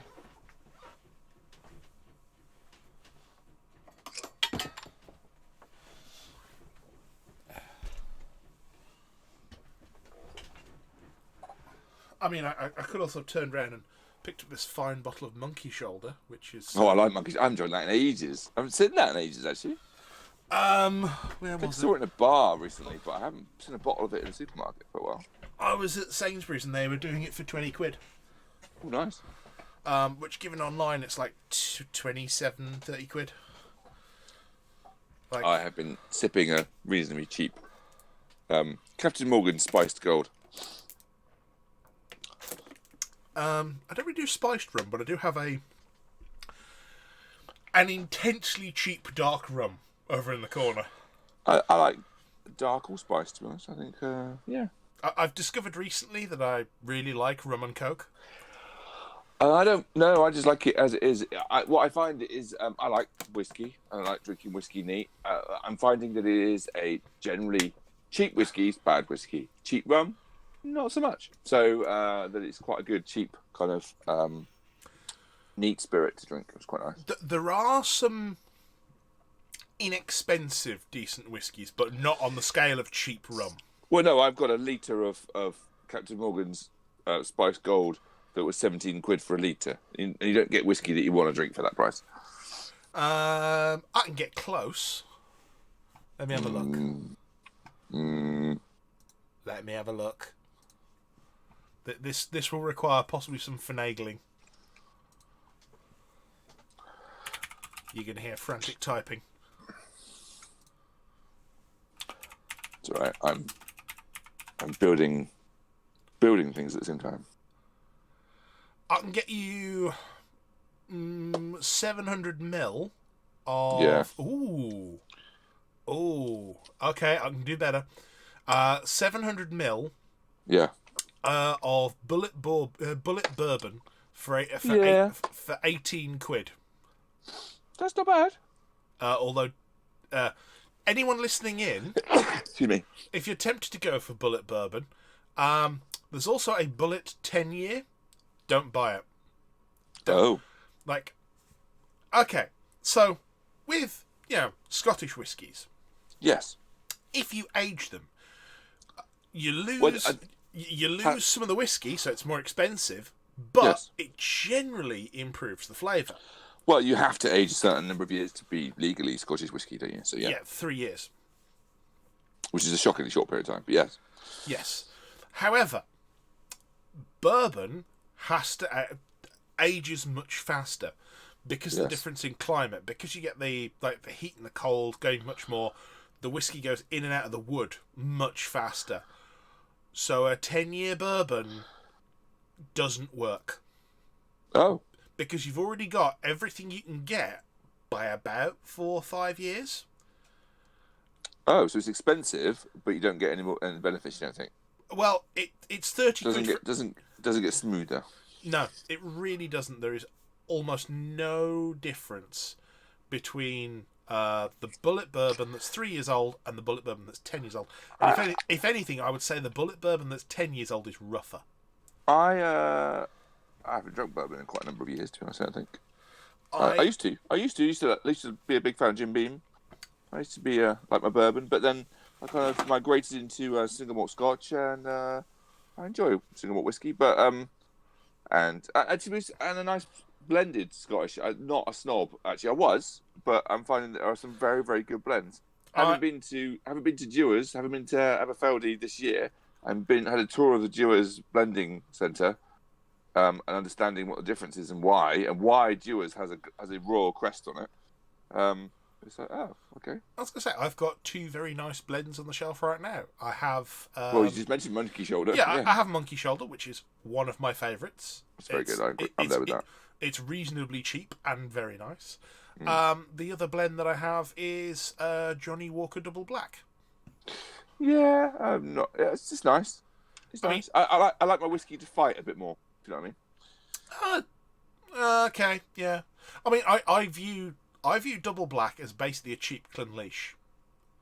Yes, I'm not against that. Some people would shoot us for saying that, I think, but I'd prefer, if I'm going to drink whiskey, I don't mind if it's fairly cheap, very reasonably priced single malt in a supermarket, but I prefer. I mean, if I'm going to buy something nice, I'll buy Talisker or something that's got a bit more of a Talisker Storm. I particularly like. Doesn't go down quickly and easily. It's Well, I just for my birthday recently got Talisker Port Finish. Ooh. Yes. Ooh, and you like your port? Ooh. Yeah. And I do have the tail end of a bottle of Talisker 10, I think. Yeah, I like it. They're quite nice. I've got a bottle of Lafroig. Oh, do you like that? Medicinal purposes. Medicinal. Yes, entirely. Less of a fan of that one. I think that one's gone too far for me. That's too smoky. It's just unusual. Lafroig is different again. It's not just smoky. Yeah. It's not like going for a Glenord or something like that. It's not just smoky. It's almost clinical in its after palate perhaps. I like it, and I have moments where it's the only thing that's right. But although the one thing that I have just got in is a bottle of Glengoyne. Oh, nice! Because for Black Friday, one of the 55 quid, one of the 55 quid bottles of Glengoyne was only 30 on Amazon. Oh, I didn't actually spot that. I did look at some of them, but I was trying to spend too much money. Yeah, it was the one purchase I made, to be honest. So there's so much BS. I got a bit disillusioned with all of it, to be honest. Well, this is the thing. A lot of the stuff for Black Friday, I looked at and went, okay, let's see what the normal price is. Okay, it's 5 quid off. Yeah, exactly what I was doing with tablets and all kinds of stuff. I'm like, no. Well, that looks really good. No. It's the reason I didn't buy the monitor that I was looking at, because I looked at the normal price and went, hang on. So this is 15 quid off, and you're saying, buy it now! Like, I'll wait until there's something I really want instead. Because I just can't be bothered. Yes. Like, I've already got enough stuff that I'm okay. But yeah. If you're saying you want going back to the whiskey, if you're saying you want your whiskey to fight, Glengoyne probably not the one for you, because it's the only one that's produced with no peat whatsoever. Oh. They do a very different don't get me wrong, I have a massive soft spot for Macallan, which contradicts everything I've just said. Oh, Macallan Gold is very nice. And I've still got the remnants of a Macallan 30-year-old knocking around, and actually made the mistake of looking at what that would be worth if I had not opened it, and that was a bad thing to do. Never go on the whiskey exchange and see what it's worth. Jesus, yeah, when you've already drunk it, yeah. I'd spend £100 on a bottle of whiskey. Just don't open it. Just put it away somewhere and don't touch it, and leave it like 10 years. There's real investment there. Although I was going to say that would be purely for investment purposes. Whiskey does not improve in the bottle. No. I was just meaning that it was a £300 to £400 bottle that's now worth, I don't even know how many thousands. Thousands. But this is the thing, is the experience you had drinking it worth it? Yes. There we go. Definitely. But I found, from a light tipple, that I'm finding that a spiced or dark rum hits the spot, not in a better way. And then I do like whiskey. Whiskey, I'll drink with my brother-in-law and drink. We'll destroy a bottle of a weekend, which means you don't want to drink something that's too nice, but you want to drink something that's quite nice. Yeah. Oh, believe me, I have a whole range of things on the shelf next to me. Much to my mother's disgust, I have several things that will make a cocktail that she just wanted to throw me out of the house for, basically. Okay. It's called the Grinch, and right. I can suggest this to anyone who wants to try it, because it is like liver-destroyingly nice tasting. So it's equal measures of, and this is where my mum hated me, Malibu. Oh dear God! Yes. Midori. Okay. And vodka. All thrown over ice, mixed together, and then lemonade to taste, and that's kind of an important part. So none. Yes. It actually it does need a little bit of dilution. It needs a little bit. That is one of those. You just sit there and you drink it, and you don't feel like there's that much alcohol, and then you realise that you can't walk straight anymore. Well, something that I haven't drunk in quite a while that has a similar effect is buying proper absinthe and going through the whole ritual, going through the sugar cube on a proper spoon, set fire, you pour it through the sugar cube, set fire to it, let the sugar melt down into it, stir it in, chuck equivalent amount of water into the glass as you already have with the absinthe. So you start with a bottle at 70% by volume, and you end up with something around 35-ish, less what you've burnt. And it goes down. I mean, providing you don't have a mortal hatred of aniseed, it goes down so smoothly, and you're drinking something that's like a wine glass size, like a glass of wine. There's the same. There's potency that's approaching whiskey. It's not, but it's over rum. It's similar. It's comparable to a potency of rum, and you've got a wine glass or a heavy, absinthe glass is like a heavy French style wine glass, and it's like. It goes down far. You're just dying. It's the only drink that I've blacked out on is absinthe. I do not have it in the house. I'm not buying it. I have children. I'm not. It's just dangerous. I love it, but it's just no. Not responsible to drink that. Just to kind of just to answer Rich while we're kind of off air, because you caught me mid-flow with a message earlier. Do you like all the new Sisters of Battle models for 40k? I haven't seen them, to be honest. I've had a look. Yeah. Yes.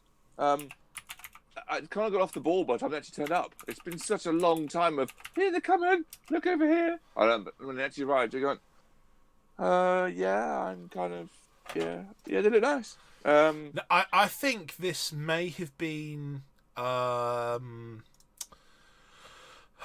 somewhat as a response to my comments on how Ashlyn looks and possibly the boob armor. Oh, okay. So let's just have a look. I mean, I will say I do hold 40k to a different standard than I do War Machine. Partially because 40k is much more outlandish. However, I do think 40k has some room to improve in certain places. I'm thinking, sprinkling some women into the Imperial Guard would be. And there's been a big debate about that recently. Yeah, and especially around, and they've come back and said that there's going to be more of it. You're right. All they've done is they've sprinkled some and gone, there you go. Eldar's always been, well, it's easy to say Eldar's always had better equal rights. The reality is it's 1 in 4 are women, if you're lucky.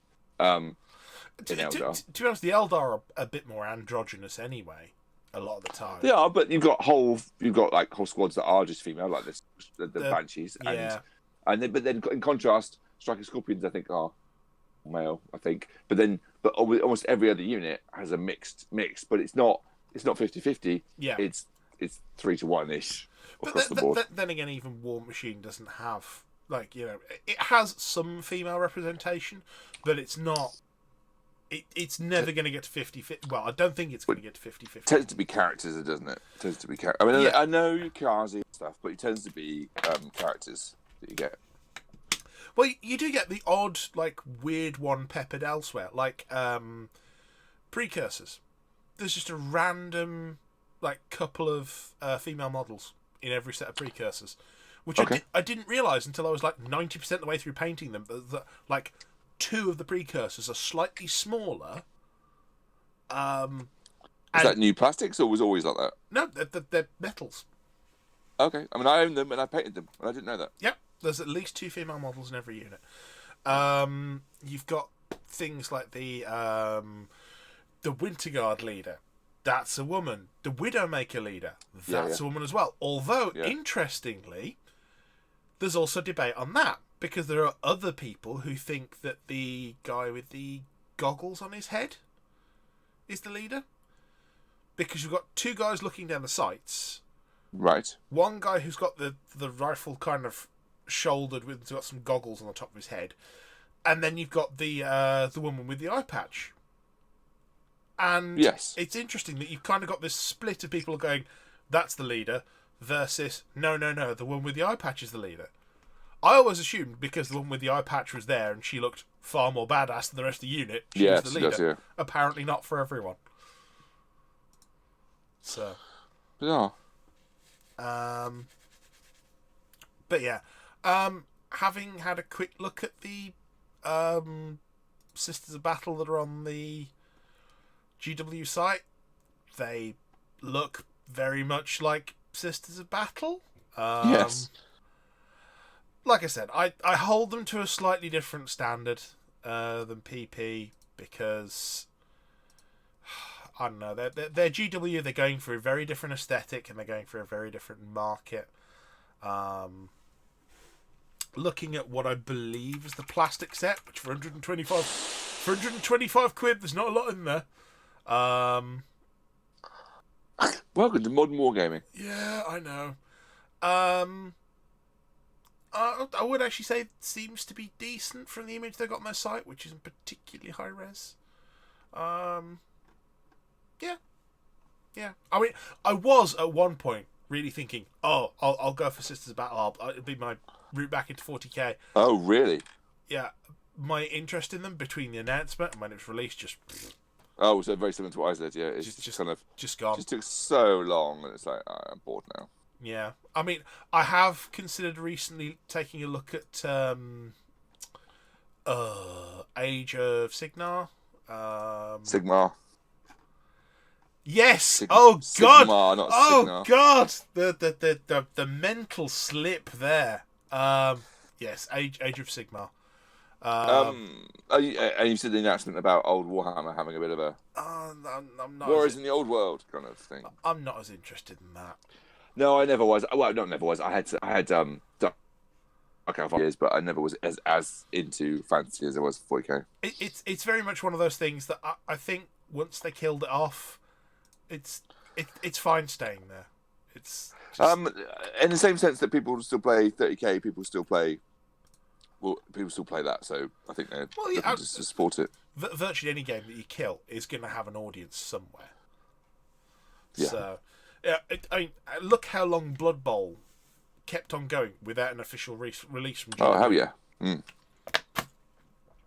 I mean, they killed that off, while I was in secondary school, and that was still going, like, well after I was out of uni. So... I remember buying the original box set when I was in secondary school. The original red box with the original green card field. I got the one that was a re-release of an earlier edition. Little cardboard teams. Oh no, I had the full-on plastic models, which it was one of the first things that I fully painted, and it looks like crap. But there we go. The first models I painted were Blood Bowl models. Yeah. There we go. Okay, are we ready to come back? Definitely. Okay, welcome back. We're here again. So carrying on with the CID, we have the arcane mechanics. This is another mercenary unit. Yeah. So they are. How many points are they? It doesn't say. Oh no, sorry. These come with Nemo, apparently. Oh yeah, they're kind of they're not exactly a unit, but they come with them. Yeah. That's very strange. Oh yeah, it was part of the points as well. Yeah. Yeah, because having a kick-ass battle engine, not enough. No, apparently you also get a unit. Why not? A unit of 3 mechanics. That's another. I mean, conservatively, it's 3 points. You know. Immunity, electricity. Companion to Prime Artificer Nemo. Recharge, range 1. Target friendly faction Warjack in Nemo's battle group. If the target Warjack is in range and it was suffering disruption, it's no longer disrupted. And also gains 1 focus point. Yes, that's a standard ability, isn't it? I think it's a new name for it. Recharge. Recharge is not the name I know it by. Yeah, because you got Alice doesn't recharge; it's called something else. Yeah, so you can do that. But yes, I'm going to look it up, see what the difference is in wording. What was Alice? No, with empower. Oh, that's what she's got. Yeah. So Steelhead Arcanist. I know what the difference is. Range 1. Oh, what's their range? So the range on Empower is command. Yes. The range on his mechanics is 1. Right. Repair D3 plus 1. Yeah, sure. Yeah. Plus 2 with the theme. Oh God, Super Tune. So range, base to base, target Nemo. If Nemo's in range, he gains an additional die on electrical attack and damage rolls for 1 turn. Discard the lowest die of each roll. They really look after him, don't they? Oh, that's quite absurd. Yeah. He's going to be everywhere. Did I mention he could return these to play? No. Oh, there you go. Oh, what, with his ability? Yeah. Not with a separate one. Yeah. Yeah. So, we move on to the last thing in the CID. Asphyxius the Sanctified. Because Gatsby needed another version. And also, the supreme bad guy of the entire setting definitely needed sanctifying and turning into a good guy. What? Yep. So, Mercenary Iron Lich Unit. Unit in the loosest sense of the word, I feel. So it's Asphyxious 4. So Speed 6, Mat 7, Rat 3. That's relevant for reasons you're going to find out. Def 14, Arm 17, Focus 5. So again, it's another one of these Super Juniors. It's the Super Junior to bury all Super Juniors. Now, I will say, Asphyxious and 3 Annihilation Servitors, more on that later, 14 points. That's pricey. How many wounds you got? 17. Yeah. How many do a general caster have? So, will work for Convergence, Cricks, and Mercenaries, because... Is that hysteria I hear in your laugh? Yeah. A little bit. Yeah. I can also take this one. I can also take this one with McBain.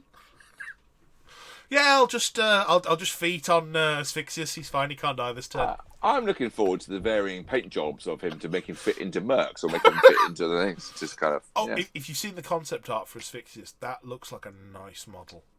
Does, yeah. It really does. But you could paint it. You could make it look very convergent. Yes. Yeah. But you could also approach that differently and scuff it up and make it look rusty around the edges and it would fit Mercs really well. It's going to get exactly the same treatment all the rest of it. It's probably going to go in the kind of the not the mainline Mercs theme that I have, which is more the was it purple and maroon mixed with silvers. So we'll see how it goes. Okay, so he's a construct because when you trap an Iron Lich's soul, becomes he's got flight, of course. yeah. Mm. He's an officer, yeah, granted. So activate Annihilation Servitor. At the end of your control phase, you can put one Annihilation Servitor into play completely within 2 inches of this model if there are fewer than 3 Annihilation Servitors in play in this unit. Okay, so it's another caster who can just put stuff back in. Fine. Grand. Battle Group Controller. Yeah. Kind of expect it with the Focus 5. Yep. Leadership Constructs. While in this model's command range, other friendly construct models gain Bloodthirst. When a model with Bloodthirst charges a living model, it gains plus 2 inches of movement. So fast jacks. Now, so you've got Gatsby. Well, sorry, you've got Nemo 4, who's got locomotion. I don't know where you're going with this already. Who can place a Steelhead Ironhead into play. And you've got Bloodthirsty on this one. So that means that you can now add 3, 5, 7 inches of indirect movement to another Warjack. As long as I'm suddenly feeling like my boastful. I can make Grim go 5 more inches. It's a bit lackluster. That's just one of those things where I'm sat there going, guys, have you? Because Trolls never had movement shenanigans before. I was all proud of that. Now it looks crap. Yeah, and the worst thing is that leadership constructs. It's just for every construct that's within 9 inches of him. It's fine. Now it does say he's got a limited battle group. It's limited to non-character Convergence, non-character Cricks, and non-character Mercenary Warjacks. That does not sound very limited. Oh, and anything with Bond Asphyxious. What, has he got a jack? Yes. I believe it's the Worm Jack. Don't quote me on that one. Cankerworm? I can't remember. Yeah, Bond Asphyxious. So, yep, you can now take Cankerworm in Mercs, because reasons. Yay. And it becomes a Merc. I'm going to need to go somewhere to lie down. Rich Dean has actually just, as I'm on the Cankerworm page, just the pop-up has come for him just saying Cankerworm at me. So, malign alignment. While this model is in play, models in its unit that are in formation and warjacks in its battle group gain Dark Shroud. Oh, fuck. I'm not good with this. I think this might be too much. Dark Shroud. Yeah. While based on this model, a warjack in its battle group can spend focus points on it. Right? Okay. That's... yeah.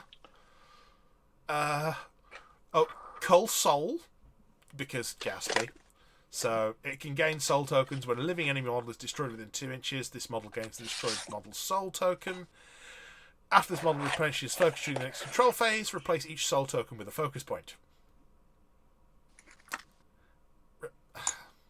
Fine. Okay. It's got a range to POW 16 magical weapon. Guess still a caster. Now, spells. It's got Caustic Mist. So that's the 3-inch AoE cloud that causes corrosion. Right. It's got Flicker, so you can place the entire unit within 2 inches of their current locations. And Hellfire. Because traditions. Yeah. I will say Hellfire is an awful lot of that stack, though. That's good. Three to cast, and probably 1 to boost because he's only focus 5. Right. So that's a lot.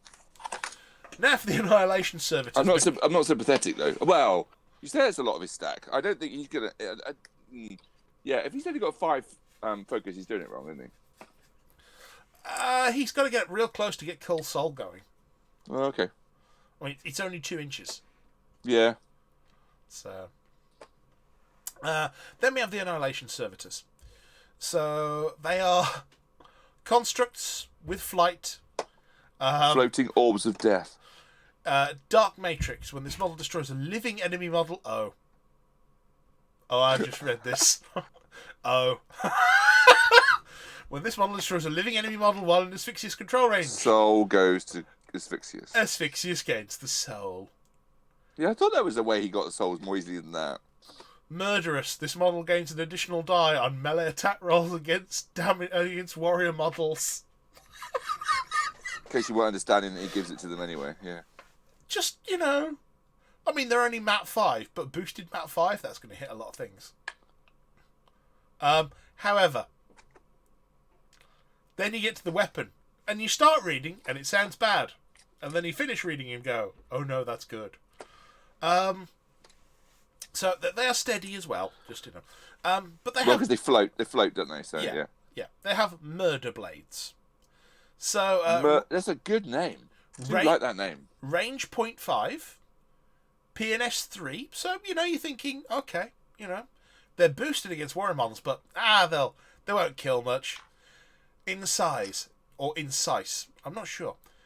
Instead of suffering a damage roll, a model hit by this weapon automatically suffers 1 damage point.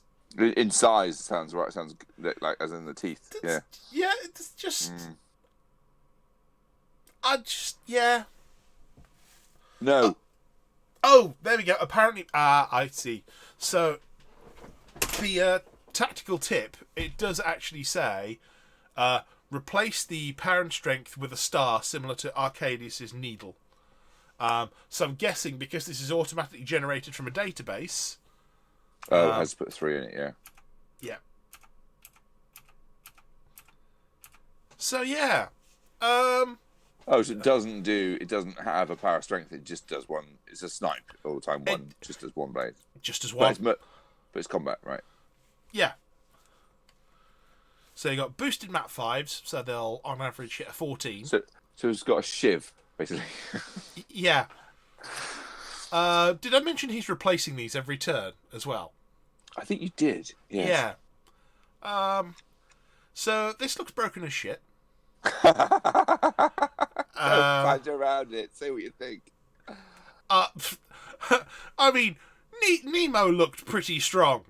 In fairness, show me the version of Gaspin that's ever been shit. I can see why this is costed the way it is. 14 points. I think it might be You've okay. got to, and you've got to buy a Warjack. Yes. Yeah, you have. And it can't commit your battle group points. No, not at all. No. However, what it could be is, say, something you got with Requisition. Yes. Um, Up to a 6-point Warjack. Yes. Yeah, I mean, I'm trying to think what the cheapest he could get would be, and I'm thinking it's probably... Is it Talon? How much is the Talon? Actually, no, there's a 6-point convergence Warjack, so I think that's the cheapest you can get now. What, cheapest Warjack? Oh, Galvanizer for... Cricks? Unless they're below 5. Oh, below 5, but... Yeah, Death Ripper for 6. Yeah, that's what I thought they were. So they can be free. Death Rippers can be free. Yeah, so the cheapest you can get is a Galvanizer for 5. But Or then, a free Death Ripper. Yeah. But and then he can cast through his art node. I think he wants at least a couple of Warjacks. Like, just having... then again, his stuff for constructs is just command range, so he doesn't care. Command 9, yeah. The only thing I will say is his malign alignment says he wants stuff in his battle group, because that's where you get the Dark Shroud from. Yeah, good point. So, in that instance, where are we? Power 14 Death Rippers, yeah, whatever. However, Slayers. Oh, Jesus.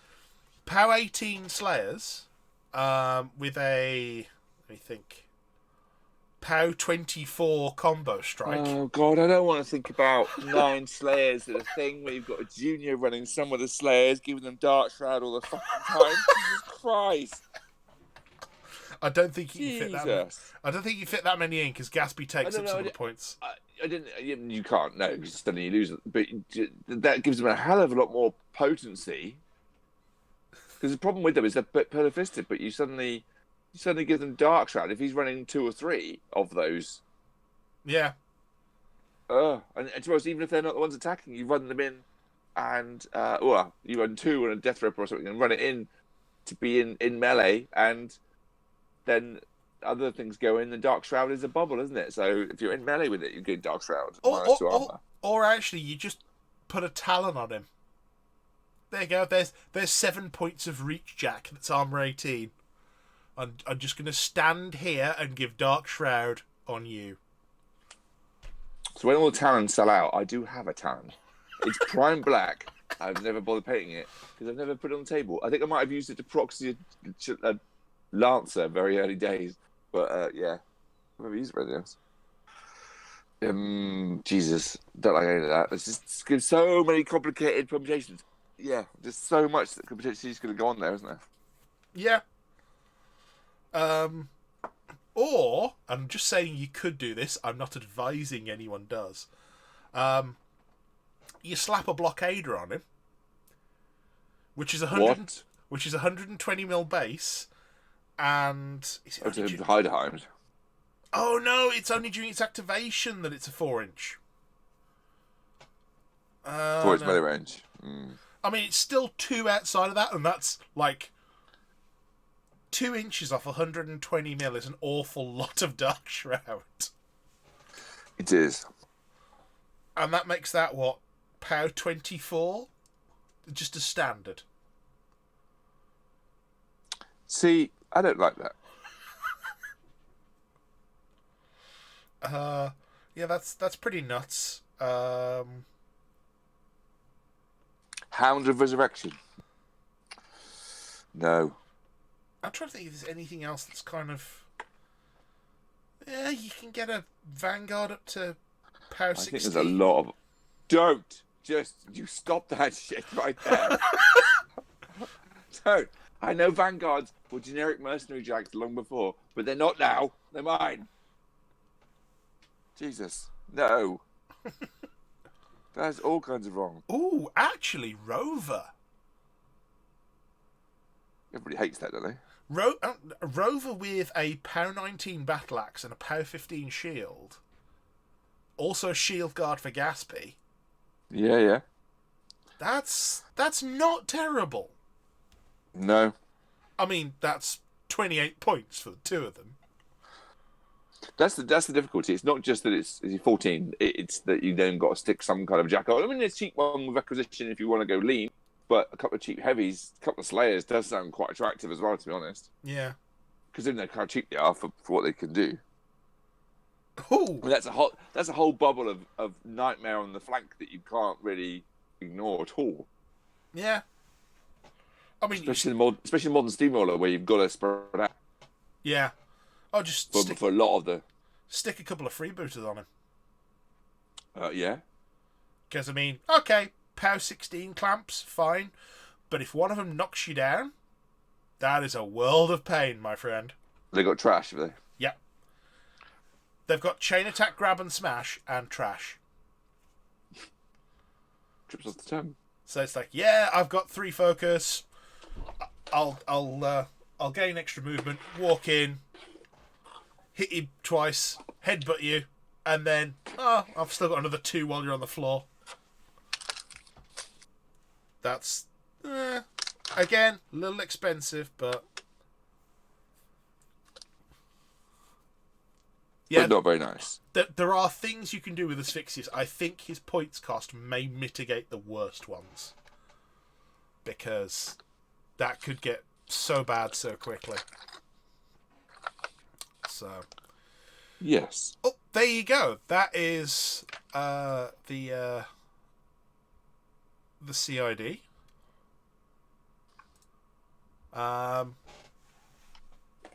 Overall, I think I did love. Oh, hang on. Sorry, I have a comment from Rich Dean here that looked relevant. Imagine Gaspy 4 in a Shay list for Storm Rager on Gaspy and Bloodthirst for all the Pirate Jacks in addition to Shay's usual kit. I'm going to pretend I didn't hear what it was. I think I'll be happier. I think, yeah, I think they're going to have to be very careful about where Gaspy 4 and Nemo go, because they have so much potential for abuse. But then again, the two of them together, that is 32 points.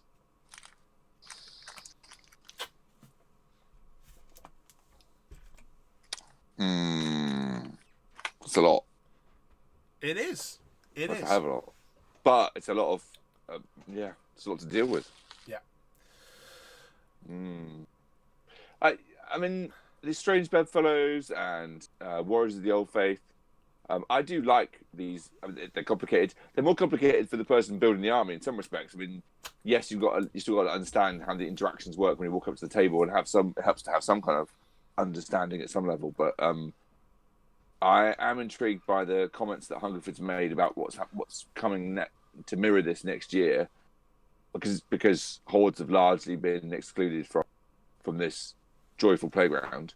That there will be apparently a horde's answer to Infernals, a similar kind of things. We don't know exactly what that means. I mean, obviously, Scorn working more closely with minions is a kind of a no-brainer, but it kind of already exists. I don't know if there'll be a Trolls Circle Alliance, something like that. Theme Force, who knows? Don't know. Complete speculation, but intrigued to know what's coming. Intrigued to know what we'll see next year. Yeah.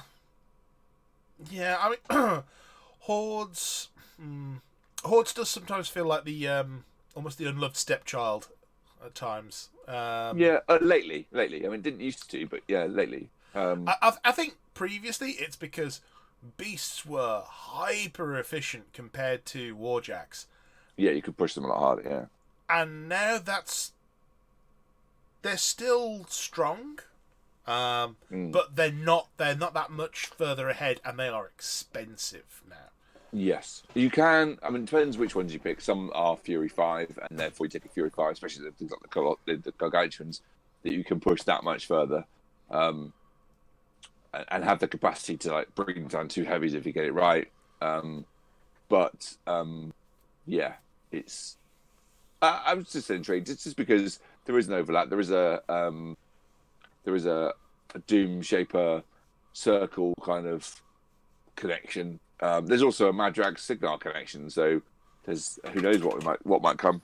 Yeah, and actually, to be honest, there's Madrag Signar. There's what's his face, Gumbjorn.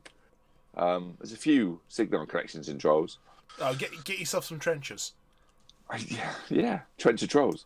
You too can have the Trencher chain gun.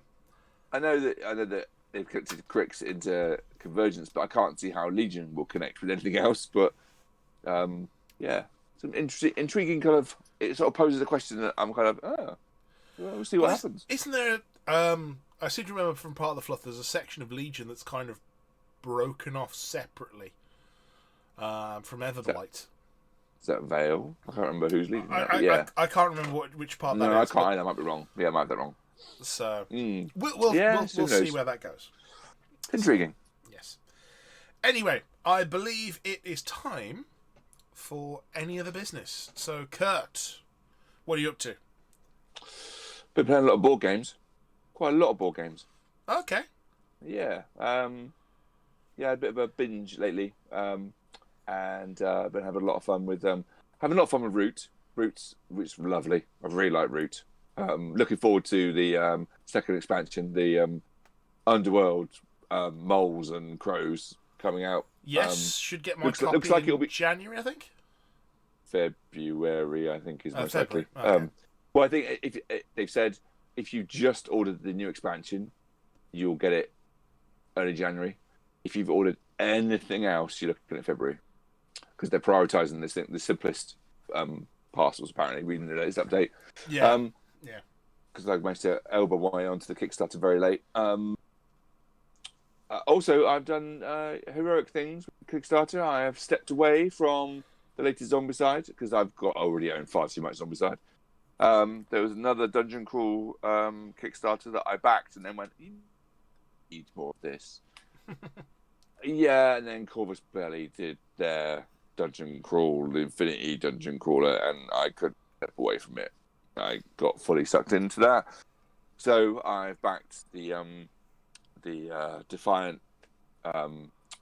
Dungeon Crawl from based in the Infinity Universe, and I've bought some new bits and pieces to enhance and actually start painting some Infinity models. I've been sat here assembling some Magister Knights while I've been talking to you. Okay. And looking to actually learn the third edition, whatever the right word is, third version of the rules properly, because I did originally learn first and got very lost and confused and never really quite got the hang of it. I still like the world and the universe, and the models are fantastic.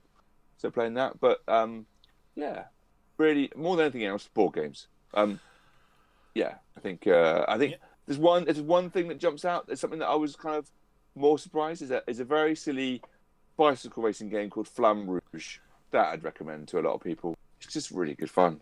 So, speaking of Flamme Rouge, and just to piggyback on what you're doing, I have actually been tasked with bringing along some board games to a Christmas party that we're having this weekend.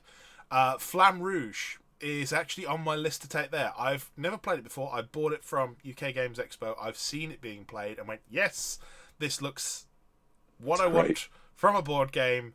Yeah. It looks like no one entirely knows what they're doing, and that's probably fine. So, what I found is I definitely went a bit random the first time I played it and did all right. I didn't win. And then I think the second and the third time I played it, I tried to be a lot more tactical, like save my high-speed cards for them, because you have a deck of cards. It's not a deck builder. You have a deck for you have two riders and a deck for each one, and a limited number of high-speed and low-speed cards. Yeah, I was going to say, we should probably point out, so you have effectively, 1 to 4 teams. of cyclists, and just 6 if you buy one of the expansions. I could play 6. Yeah. yeah, and you effectively have a proper cycling team. So you have one that's basically the pace rider and one who's a sprinter. Yes. Roulier and sprinter. Yeah. Yes. And every turn, you'll have some cards in hand, and you'll pick one. It's only a value of how many spaces you're going to go. Yeah, you draw 4 and you choose one of them, but from one at a time. You can't just look at both together. Yeah. You look at one and look at 4 cards, choose one, put the other 3 back, and commit it, and then you do the other one. So you don't know what you're going to get in your hand until you've already committed to the other one, which is the fun bit. And as an important note as well, once you have played a card from that deck, it's gone. Although I have found the overzealous throw it away, put it in the box is a pain in the proverbial when it comes to play it again. And actually, just have yourself a little discard pile for your particular team. Yeah, we were throwing them in the box, and then you've got to sort them all out. If you have your own little discard, you've just got to sort your own out. Because you've not just got like decks of different colours. You've got like the deck for each rider for different colours. For each colour, yes, you have. So, and then on top of that, whenever you get exhaustion cards for whenever you have the wind, whenever you've got nobody in front of you. It's amazing how much the pack stays bunched together most of the time. It's astounding how much. Very rare. You might break into 2, but for most of the race, you tend to stay together. It just tends to happen. You might change your order, but you tend to stay as a little peloton group. It's. I can't explain it. It's really good fun. It's awesome. Having watched Shut Up and Sit Down, I was going to mention that. Yeah, that's amazing. That's one of my favourite of their videos. It's so good. If you've not watched Shut Up and Sit Down, please go and check out their YouTube channel. They are an excellent set of guys who and their blog. Yes, and their blog. I do actually contribute to them because they don't do advertising, and also, and this is bizarrely off topic, they recommended me a really good book for vegetarian and vegan curries. So there we go. Nice. Yes, which I'm. I do love. They do a series of shows called The Opener, which is for kind of like sometimes they mean opener as an easy game to start the evening, but more often than not they mean to introduce people to games who aren't necessarily gamers. And Matt Lees usually does a little cooking feature at the end of that, which is often calamity and hilarious. The thing I really liked about their review of Flamme Rouge is they had the expansion as well, and one of the pictures of one of the riders looks so much like you imagine Matt's dad would look. It was so funny. It was so good. My kids love that video as well. It's that I think it's definitely of my random purchases. I think I might have bought it because of Flamme Rouge, because of Shut Up, Sit Down. It's really repeat playable. I got my sister does not do board games. She likes the concept, but getting her to sit down is hard work, and I've got her playing it. It's really good. Yeah, but that's in my pile. I think I'm going to put in Azul. If you've ever played that, seen it, not played it. It's very good. Azul, for if you haven't seen it, is a game where you are, and this is going to sound quite dull, you're constructing a mosaic. But all the tiles are in the middle of the board, and on your go, you can either pick all of one colour from one of the little sort of market spaces, or all the ones from the middle. And okay, that's a bit like the Bear Park game as well, isn't it? It's a little bit like that too, isn't it? There's a couple of things that have a similar kind of tessellating kind of. Oh, it's not tessellating. Oh, this is the thing. You have to take all of the one colour from one place. Oh, I see. Okay.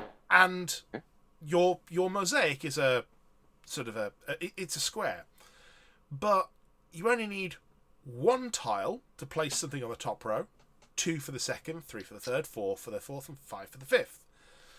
But you only place them at the end of the round, which is when all the tiles are gone.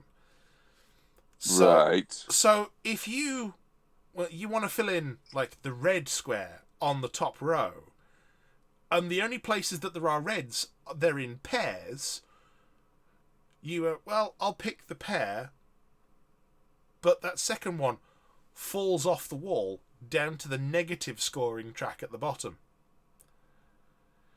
So and you constantly end up with this whole thing of, okay, I need to take the one blue from over there, so that moves the black and blue tiles to the middle, so I can pick those up next turn.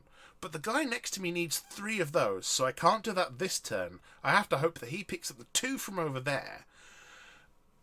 And the thing is, the only action you have on your turn is pick up all of one colour from one of 5 spaces. That's it. But you end up so involved in looking at everyone else's board and what they've got and what they might need and how you might advantage them by moving things into the middle, or your head just starts exploding. It's a really...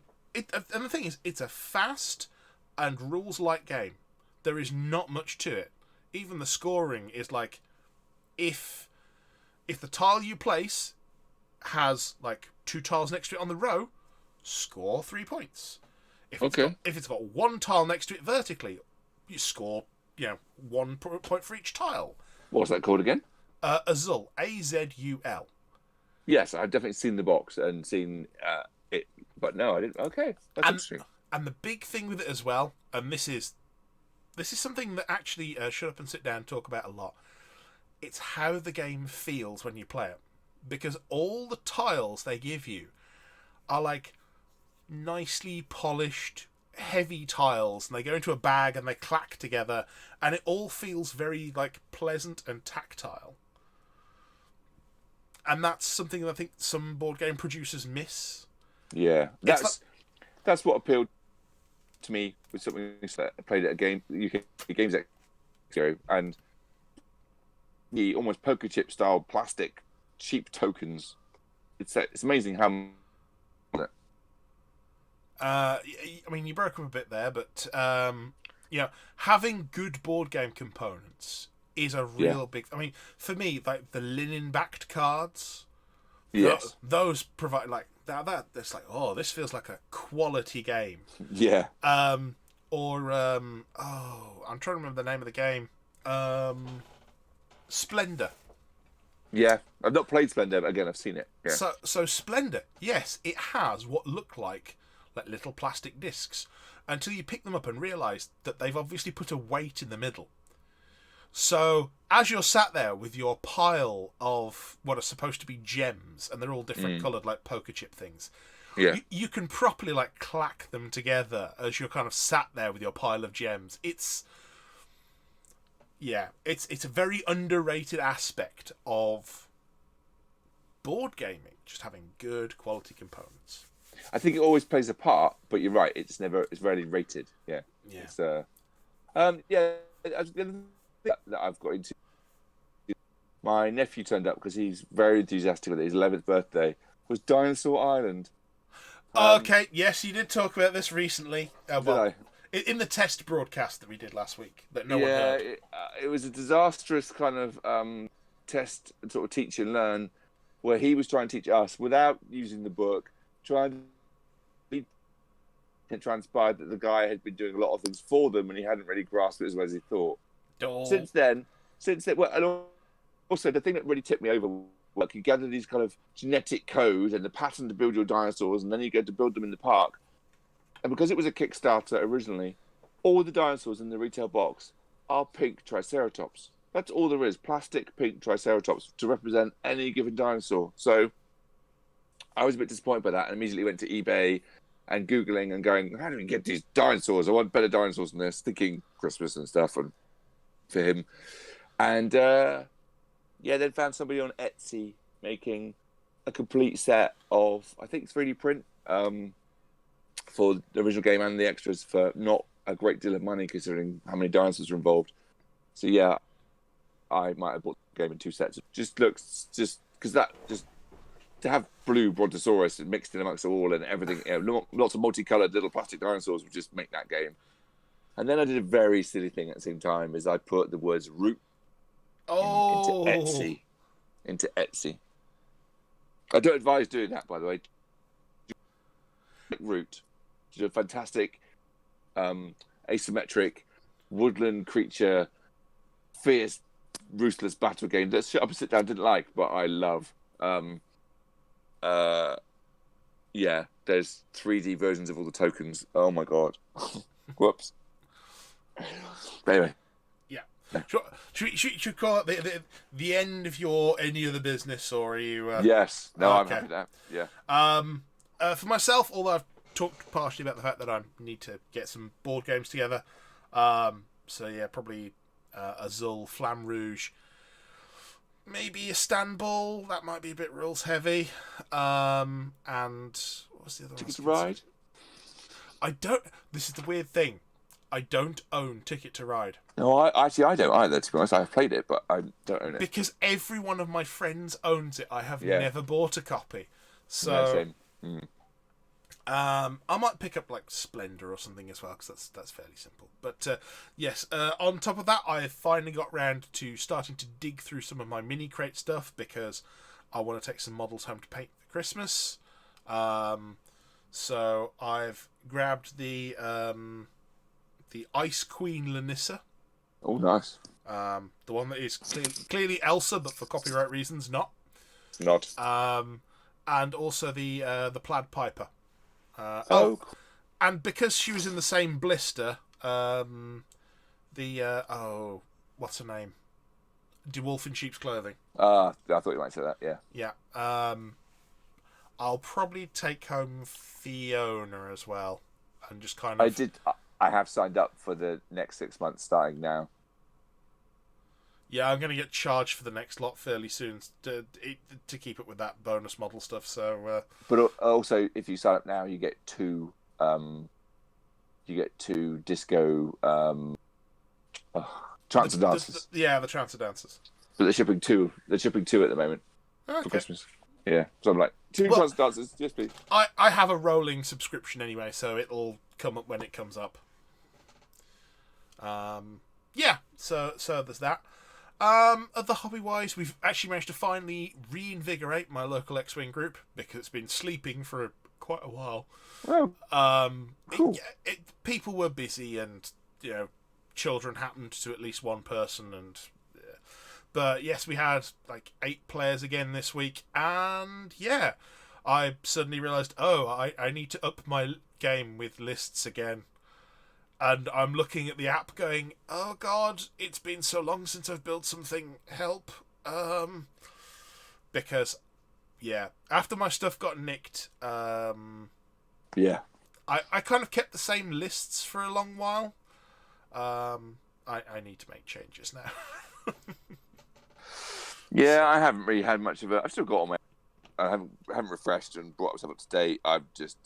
It was fun. I don't want to get into that again. I was going to say they've put the brakes on new ships at this point, and they're basically kind of the old factions. They're kind of ticking along, so they're re-releasing the old stuff to version 2. But if you've got the conversion pack, you've already got the cards and dials and everything for them. But at the same time, they're releasing stuff for the newer factions. So you've got the old armoured version of the Y-Wing. That's just turned up. You've kind of got the Resistance and First Order getting their new stuff as well. Hopefully some more for Christmas. We never know. But yeah, it's nice to have that group back online again after a little bit of a sleep. So anyway, that's my any other business. I think all that remains now is just say, Kurt, do you want to sign us off? Sure, if I can get this arm to stick onto this. Anyway, you've been listening to Elite Cadre, the Hordes and Worms podcast that doesn't take itself too seriously. Nor does anybody else. I've been Kurt. I've been Mike. Yeah, there's no one else here. Yeah, that was kind of an ominous silence. Strange. Yeah. Bye, Nick. Bye, Nick. There we go. That is the podcast. Thank you to Rich Dean, who has been tuned in throughout. And apparently, because he's been answering, I've known that the stream was actually okay enough to work with. Definitely. So, hopefully, anyone who does watch this on YouTube, it should be a more pleasant experience than the old one was. In fact, you could actually look on my YouTube channel, Kurt, and see, just the improvements I've made. I might watch it with mute on. that's probably fair. Yeah, I've had our podcast played to me by other people, and it's not a bizarre experience to have somebody play things like that back. Do you think that's bizarre? I'm the person who's had to sit there and edit 100 episodes of this. At this point, my own voice no longer sounds weird to me. Over 8 or 9 years, I don't know when we started this. 8 years now. 9 next year. 9 next year, so it was, yeah. So we're going for the 10th anniversary, guys. Come on, we can do this. We can do this. I can never remember. Yeah, it was there. So it was when. Yeah, it was when. Yeah, because my youngest will be 9 in January. Yeah, it'll be September 2011 is when we started. Jesus. So do not listen back to that first episode. I will not. Just don't. It's bad. At least we don't have an episode 17 or an episode 9. It's fine. Numerically speaking, we don't have disaster. No, I know what you I know to what you refer. Yes. Anyway, drop that now. I've dropped that on the floor now. Oh no. Sword. Anyway, thank you to people tuning in. Anyone who watches on YouTube later, and hopefully this will be the start of a new and glorious era of YouTube broadcasting. But we shall sign off for now.